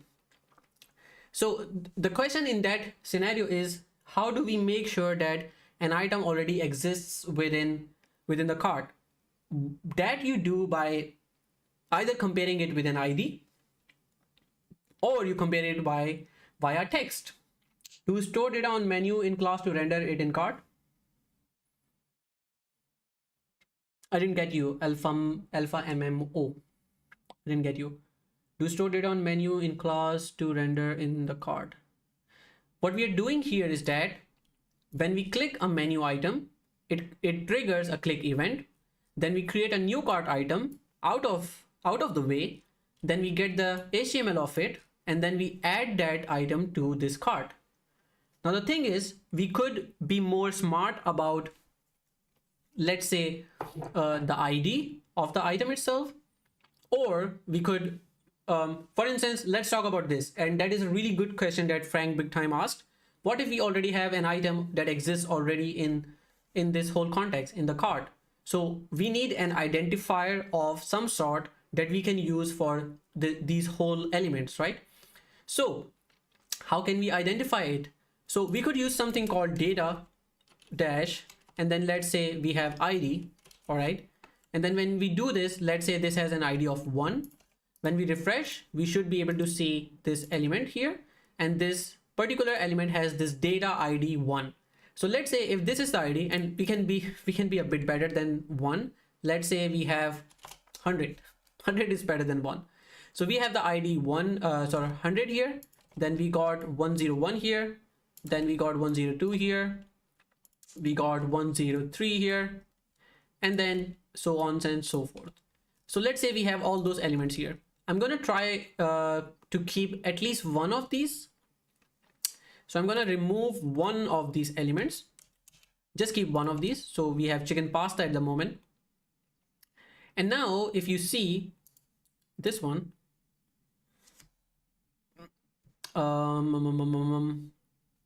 what I need to do actually, instead of max width, it should be min width 50%. So I'm going to change that into cart CSS, where we have max width, because it was looking weird. Now it's better. All right. So let's say if we have this element here, the chicken pasta is the first one. So that has the ID of, that has the data ID of 101. All right. Sorry, 100. Now that we have the identifier, we can essentially check if an item is already present in the cart. We get data that is on the menu in a new class to render it in cart. We essentially first get this menu item data from this menu item itself. Then we extract that from there. Then we use that data to create a new cart. So for instance, you would see in the main.js here, we first get the click event. Then we get the current target. The current target is essentially this list item. Then we first try to get this text via the item text element. Then we try to get this price via this price element. Then we create a new cart item. Then we take that HTML and then we add that HTML to this cart. That's what we are doing here. Now, instead of directly adding this to the cart, we could check if this element exists or not. So here what we want to do is, when we do on menu click, we have a lot of things going on here. I'm going to remove the console logs here. So now you can see we are adding the chicken pasta again, although we have the same item existing inside the cart. So here, when we start creating a new cart, we can actually identify if we have the current element existing in the cart or not. And by that, we mean that if I look at this element, we can quickly do it right here. We click here, we store it as a global variable, which is temp1. So if I say temp1 here, we get this element. Now, how can I check this data ID attribute? So here I can check temp1 dot data set, and this has this ID property that we can check as an identifier. So here I could say something like ID, and you get this 100 value there. we get that data that is on the menu in a new class to render it in cart. Yes, so this cart item is a class that we are using to create a new cart item. Exactly. We get the item from menu and then we render it into the cart. All right, so let's check if this element is already existing in the cart or not. So let's say when we get this new item and price, we also need to get the ID. So let's say we say item ID equals, and then we say list item dot dataset dot ID. By that, we get the item ID, and then we can check if this item exists or not. So if, let's say for now we say true equals to true. So in any case, we are doing this. So let's say if we refresh this, we kind of put a breakpoint here, refresh, click, you see that we get list item, which is this list item dot dataset dot ID. So we get this 100 value here, right?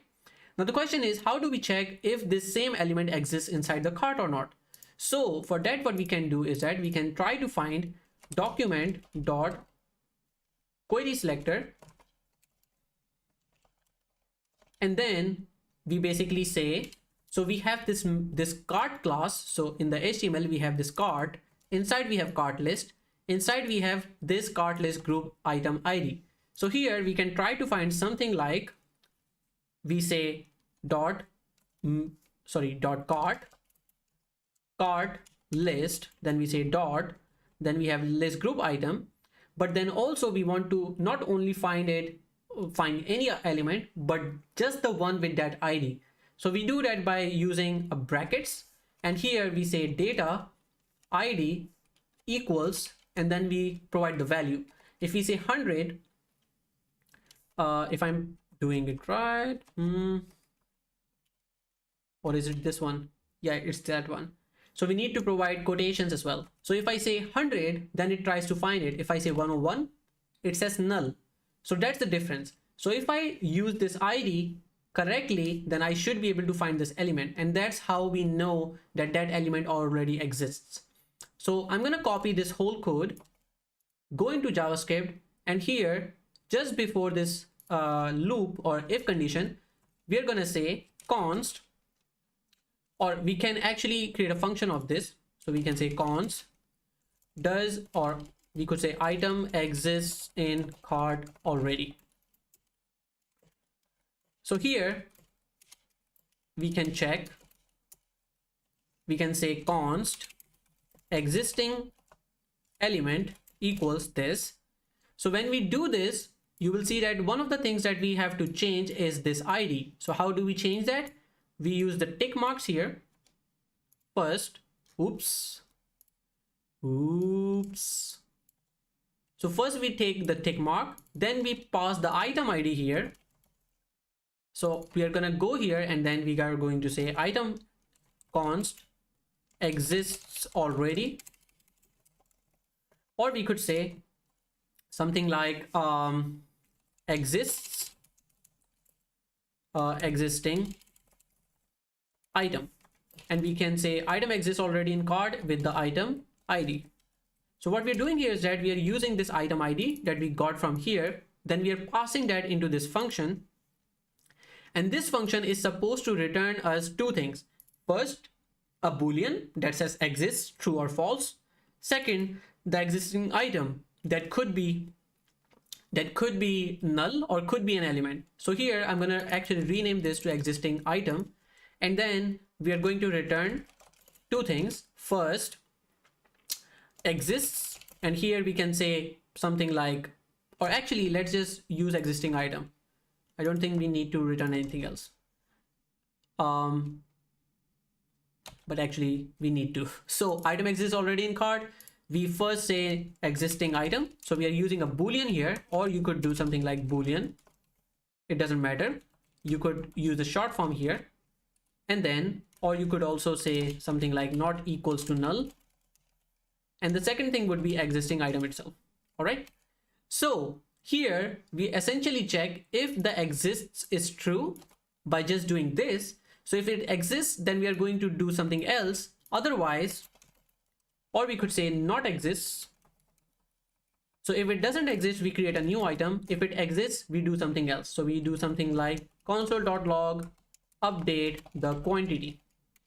Now let's check if this works. So here, if I refresh now, you will see that if I click biryani, this will actually go here. I'm gonna put it here, refresh biryani. It comes here, it gets the ID. So the ID is 101. Then it is passing that ID into item exists already in cart. So there it goes inside, and then it goes inside the function. And now it's trying to do document.querySelectorAll, and it's 100 already. We haven't changed the code. So here, instead of 100, if I can do this, so instead of 100, we are supposed to use the item ID. All right. So here, if I refresh now, click biryani, this goes here, goes inside the function. And now what we have here is that we have the item ID set to 101. And then here, if I try to find this, it will return null, which means that exists will be false and existing item will be null. So from return, we get this variable, and you see that the exists is a false. So since it's false, then a new item will be created. So the whole process that we had before, it's gonna work as it is. But if I click biryani again, now this will get the ID, which is 101. It will go inside the function, go forward, and then here the existing item. Why is it null? Because the new item that we created, it doesn't contain that property. So one of the things that we need to do is we need to, whenever we create a new item, just after the inner HTML, we also need to do new cart item dot data set dot id equals to this item ID. So whatever we have here, that's why it didn't work. Let's try it again. We had biryani one time, it adds that. We had biryani again. Now it goes inside, tries to find that, finds it. So now it finds it because it already is added to this cart. Yasir Hussain is asking which VS Code theme is it? This is called Winter is Coming, and Raja is the guy who has all the links. So he would be very helpful and would share that. I'm sorry, Raja, I have to do this to you every time. But if you try to find Winter is Coming VS Code theme by John Papa, you should be able to find it. So now if I go and check the existing item, we already got it. All right. So when we go outside from this exists would now be true, which means that this will not be false and will now come into the second function and say, hey, update the quantity. Do not change the existing one, or do not add a new one, but just update the quantity. So here now all we need to do is write the code for updating the quantity. And you know that this quantity is inside this value, which is here. I'm gonna remove this. So this quantity right now is inside the actions div, inside which we have a quantity variable. So it exists here. So all we need to do is increment this value by 1. So when we get this value and we already have the existing item, what we can do is that we can see here the existing item. So we can do something like const quantity, and here we can say existing item, which we already have. So we have this existing item right here as the cart list group item. This is what we have. So when we have this existing item, we can query selector all. We can use the query selector all to get this quantity just like this. So we can say existing item dot query selector, not all, but query selector. And then here we are going to find something like actions quantity.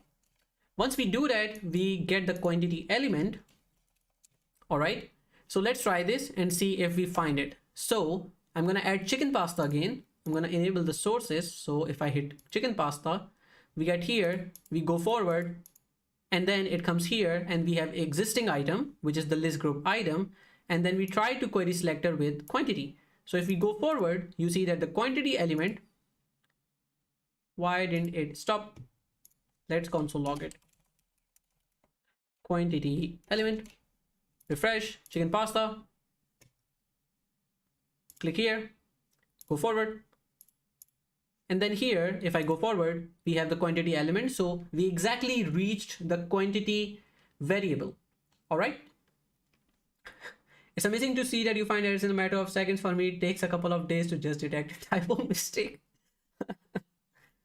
It's again, you see a couple of moments here, but it's more than 8 years of experience. So I have faced the same problem, I would say more than 50-60 times at least. So that's how. So when you do that, you would exactly be the same. So now that we get the quantity element, we need to extract out its value. So if I do something like, so if I do if I do here quantity element dot text content, you see that we get a value back. Now you know that we cannot increase it by just adding things to it. If I do something like text content plus 1, just 1 second, be right back.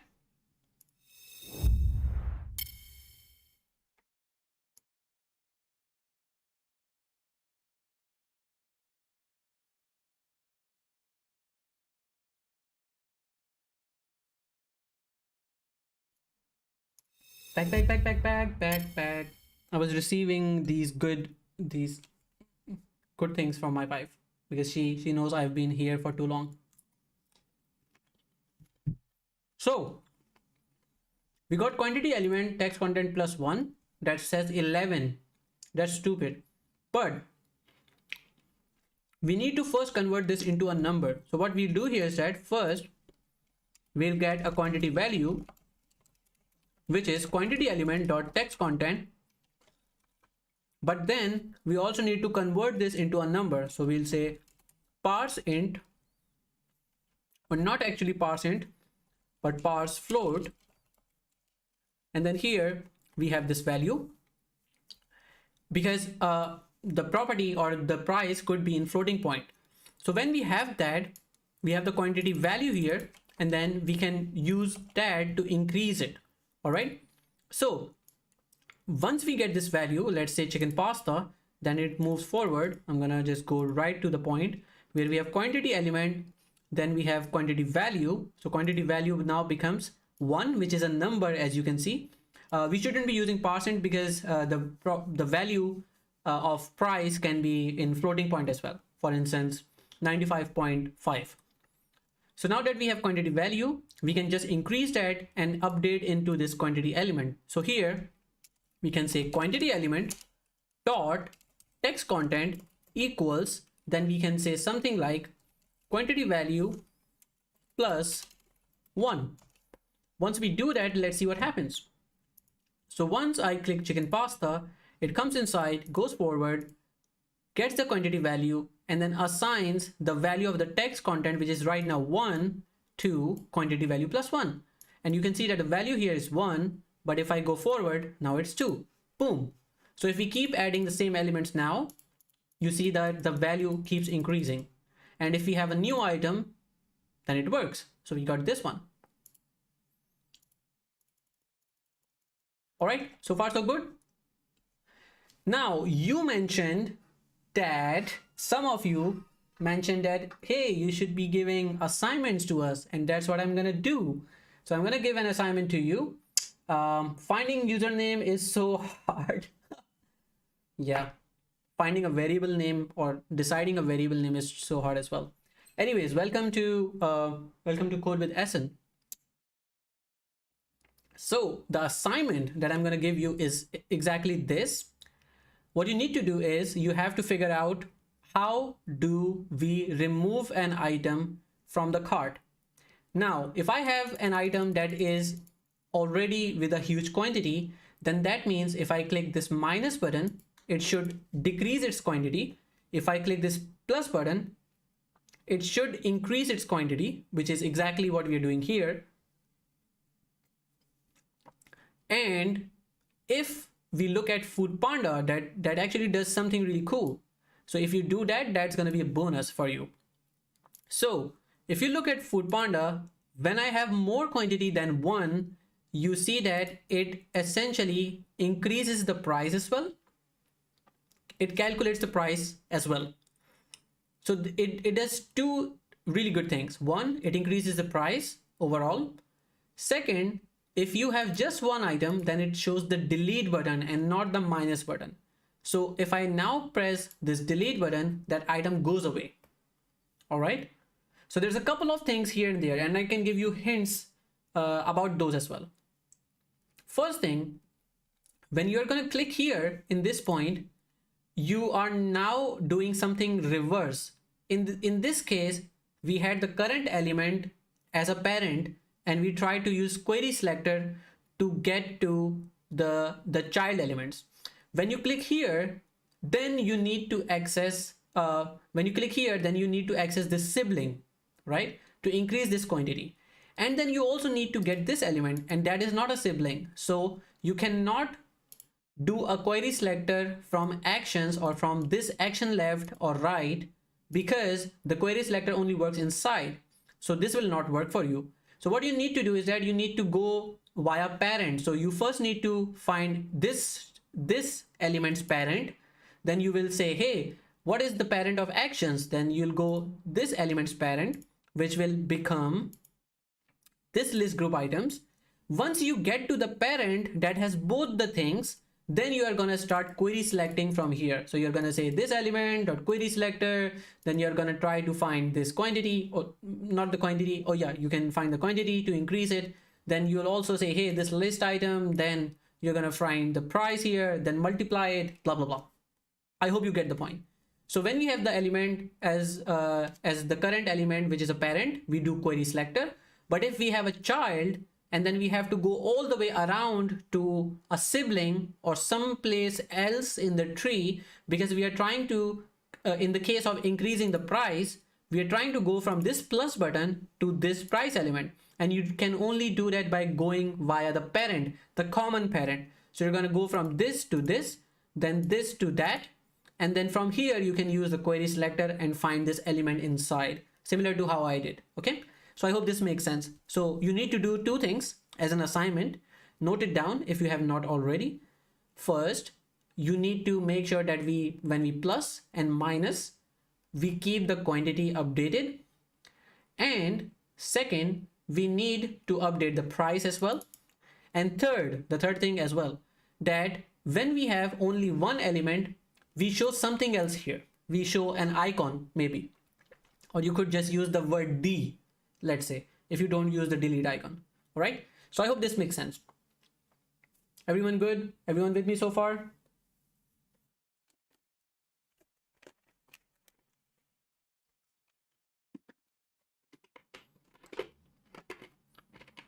Yasser says, hey, Ethan, I got here from your Instagram. Awesome. Sounds great. Cool. If you're okay with that, I'm going to run a 3 minutes ad. And then we are going to take some questions, and then I'm going to wrap it up. So it's going to be 3 minutes. Just give me 3 minutes and I'm going to be right back.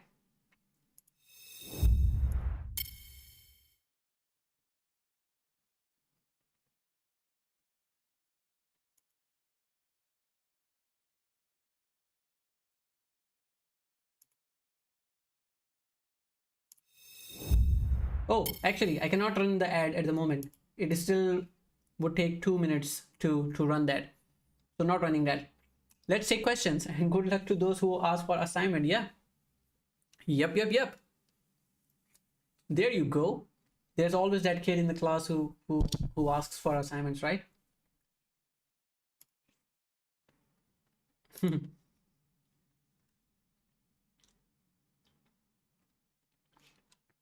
Let me see if I need. So in the meantime, I can also commit the code. So far it looks good. I don't believe I need to do anything apart from this. But hey, look at that. We have created a lot of files today. That's a lot of changes. Super cool. All right, let's commit this. Any questions I can help you with? Any questions with JavaScript, with something else, with jobs? Anything that you would like to discuss before we end this? So we do git add, git commit.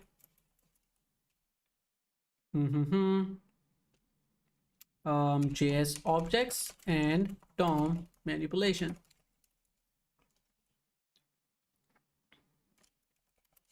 You know what? I think I'm gonna be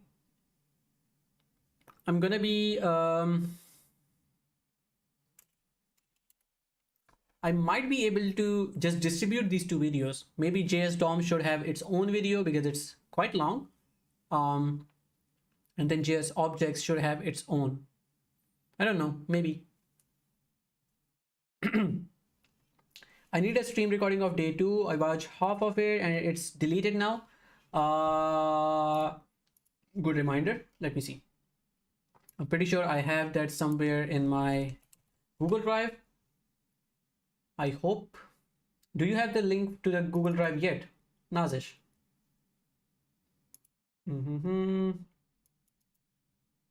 Videos. It looks like I have. Looks like I have the video downloaded in my machine, but I haven't uploaded that yet. So I can definitely do that and definitely share that. Yep, I can share that. No problem at all. Raja, I would say that it is okay to start a new project. Maybe try to build some things like Food Panda. Experiment with that. Bring items from the database. Bring items like prices from the database. And then think about cart as well. Think about orders as well. Users could post some orders by using menu items and then adding them to the cart and just proceeding with checkout. And then users should be able to see later on what orders they did give before. So yeah, try that out. And now that the ad is available, I'm gonna be back in 3 minutes. So we'll be right back.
I actually realized that I can actually talk to you folks while the ad is running because it doesn't show up to everyone. So I think we're good there. One of the things I wanted to ask was, initially we were talking about mostly beginners things, but we are now progressing forward to advanced things. So those of you who are watching the stream, would you like to stick with the beginner stuff, or would you like to do some advanced stuff similar to how we did this this card thing that we just did? What are your thoughts on this one?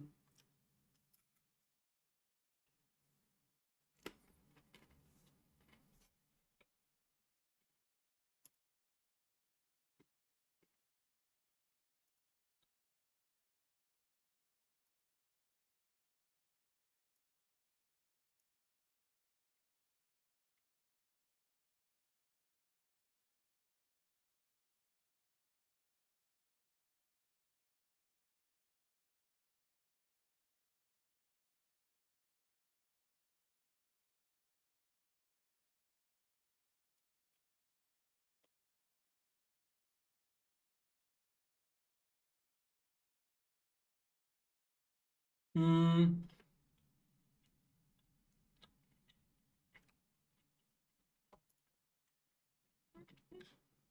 I see one message that says, did you check the mobile preview that you told me? Let's do it after a couple of weeks. Right? Alrighty. I actually did not check it, Raja. Maybe we can.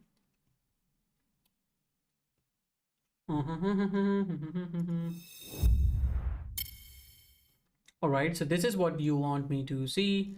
So the mobile preview, yeah, it looks much better. Why is it different from the one from the app that we just saw? Did you remove the plus button from the notes? You reverted your code to have this button here, or is it just, oh, smart folks? Do you see what's happening on mobile? It has got this really nice button because you could always see that, but on desktop you have this plus button. That's cool. One of the things I still can think about it, and that's when you have too many cards, this plus would still go much below. So you might want to have it either at the beginning, I think, or you would have the same button. But this is smart. I mean, you have two different views based on different views, but it looks good.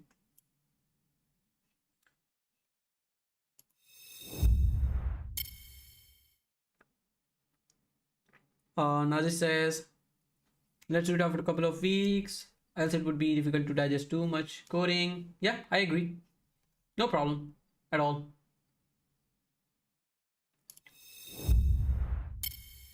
Finding username is so hard. Look what your name did to us. I have actually removed the I have removed most of my branding because of the last video I was recording, and we are not showing any overlays. Interesting. Sorry about that. So here, see, finding username is so hard is going out of its area. That's not soothing to the eyes, especially for a front-end engineer. Anyways, that works. All right, awesome. I don't see anyone has any questions. Instead of 2 hours, we actually went 4 hours. Wow. All right, this has to be, we would either have to make these two streams as one, maybe, if it's gonna be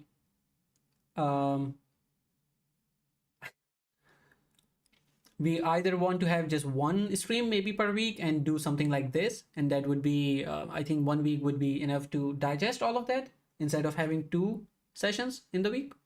Maybe that's a good idea. I'm gonna think about it more, because I think if we have, let's say, a stream of 4 hours per week, I think that's really good in terms of continuity as well, and we are able to cover much more content as well.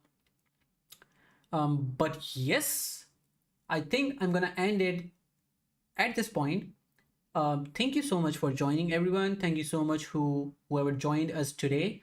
We got a bunch of cool people: Frank Bittime, Blue.js, Flokin, Babasi, StarTag, Uheni, Aztec Dev, RAM Codes, Code to Progress. We got Dedini. We got I'm Adil Malik. We got finding username is so hard. We got Alpha MMO. Thank you so much everyone for joining. I hope that you liked the whole content. If you have not subscribed to the YouTube channel, I would highly suggest going to YouTube and finding CodeWithAhsan. And once you do so, make sure to just leave a subscribe there. I would also encourage you to check out the GitHub, so you are not only seeing the content, but you're also practicing, because practice is what will take you to the next level, not just viewing the videos. That doesn't work. So I'm going to share this with within the chat as well. Give me 1 second, and I'm also going to upload the videos that are missing so far from Twitch to a drive, and I think those of you who are in the Discord should be able to access it.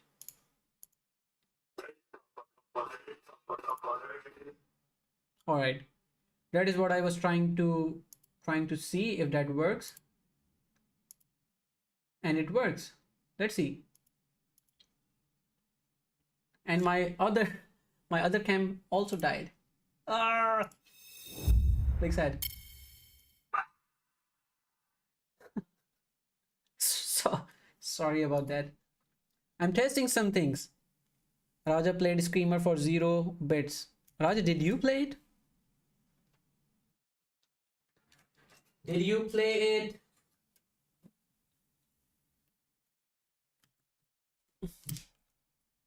Sorry about that, everyone who got their ears exploded.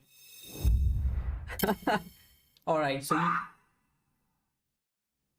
yeah, you can try that. Just be careful on when you do that. So we have only two kind of sound alerts there, but for instance, that's the one that Raja used, and then we have this one,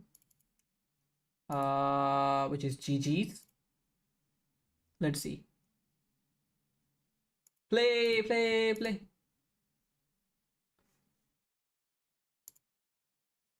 I don't know if it goes all the way through. I'm gonna have to try that. Let's see. Because I just added the OBS source, so that should work, or does it? Let's see. So we have this sound alerts. All right. Yep. Exactly. Play on the stream, please. All right, so I'm gonna add more sounds to this, and those should be played into the stream at random times. Just be mindful of when that happens. And thanks so much everyone for joining. I'm gonna wrap up for today. Hope to see you on Wednesday, and we might see how to take this forward, maybe once a week and not twice a week, but we'll see, because today was really good. Thank you so much everyone. Have a good one. Bye bye. Allah Hafiz, and I'll see you later.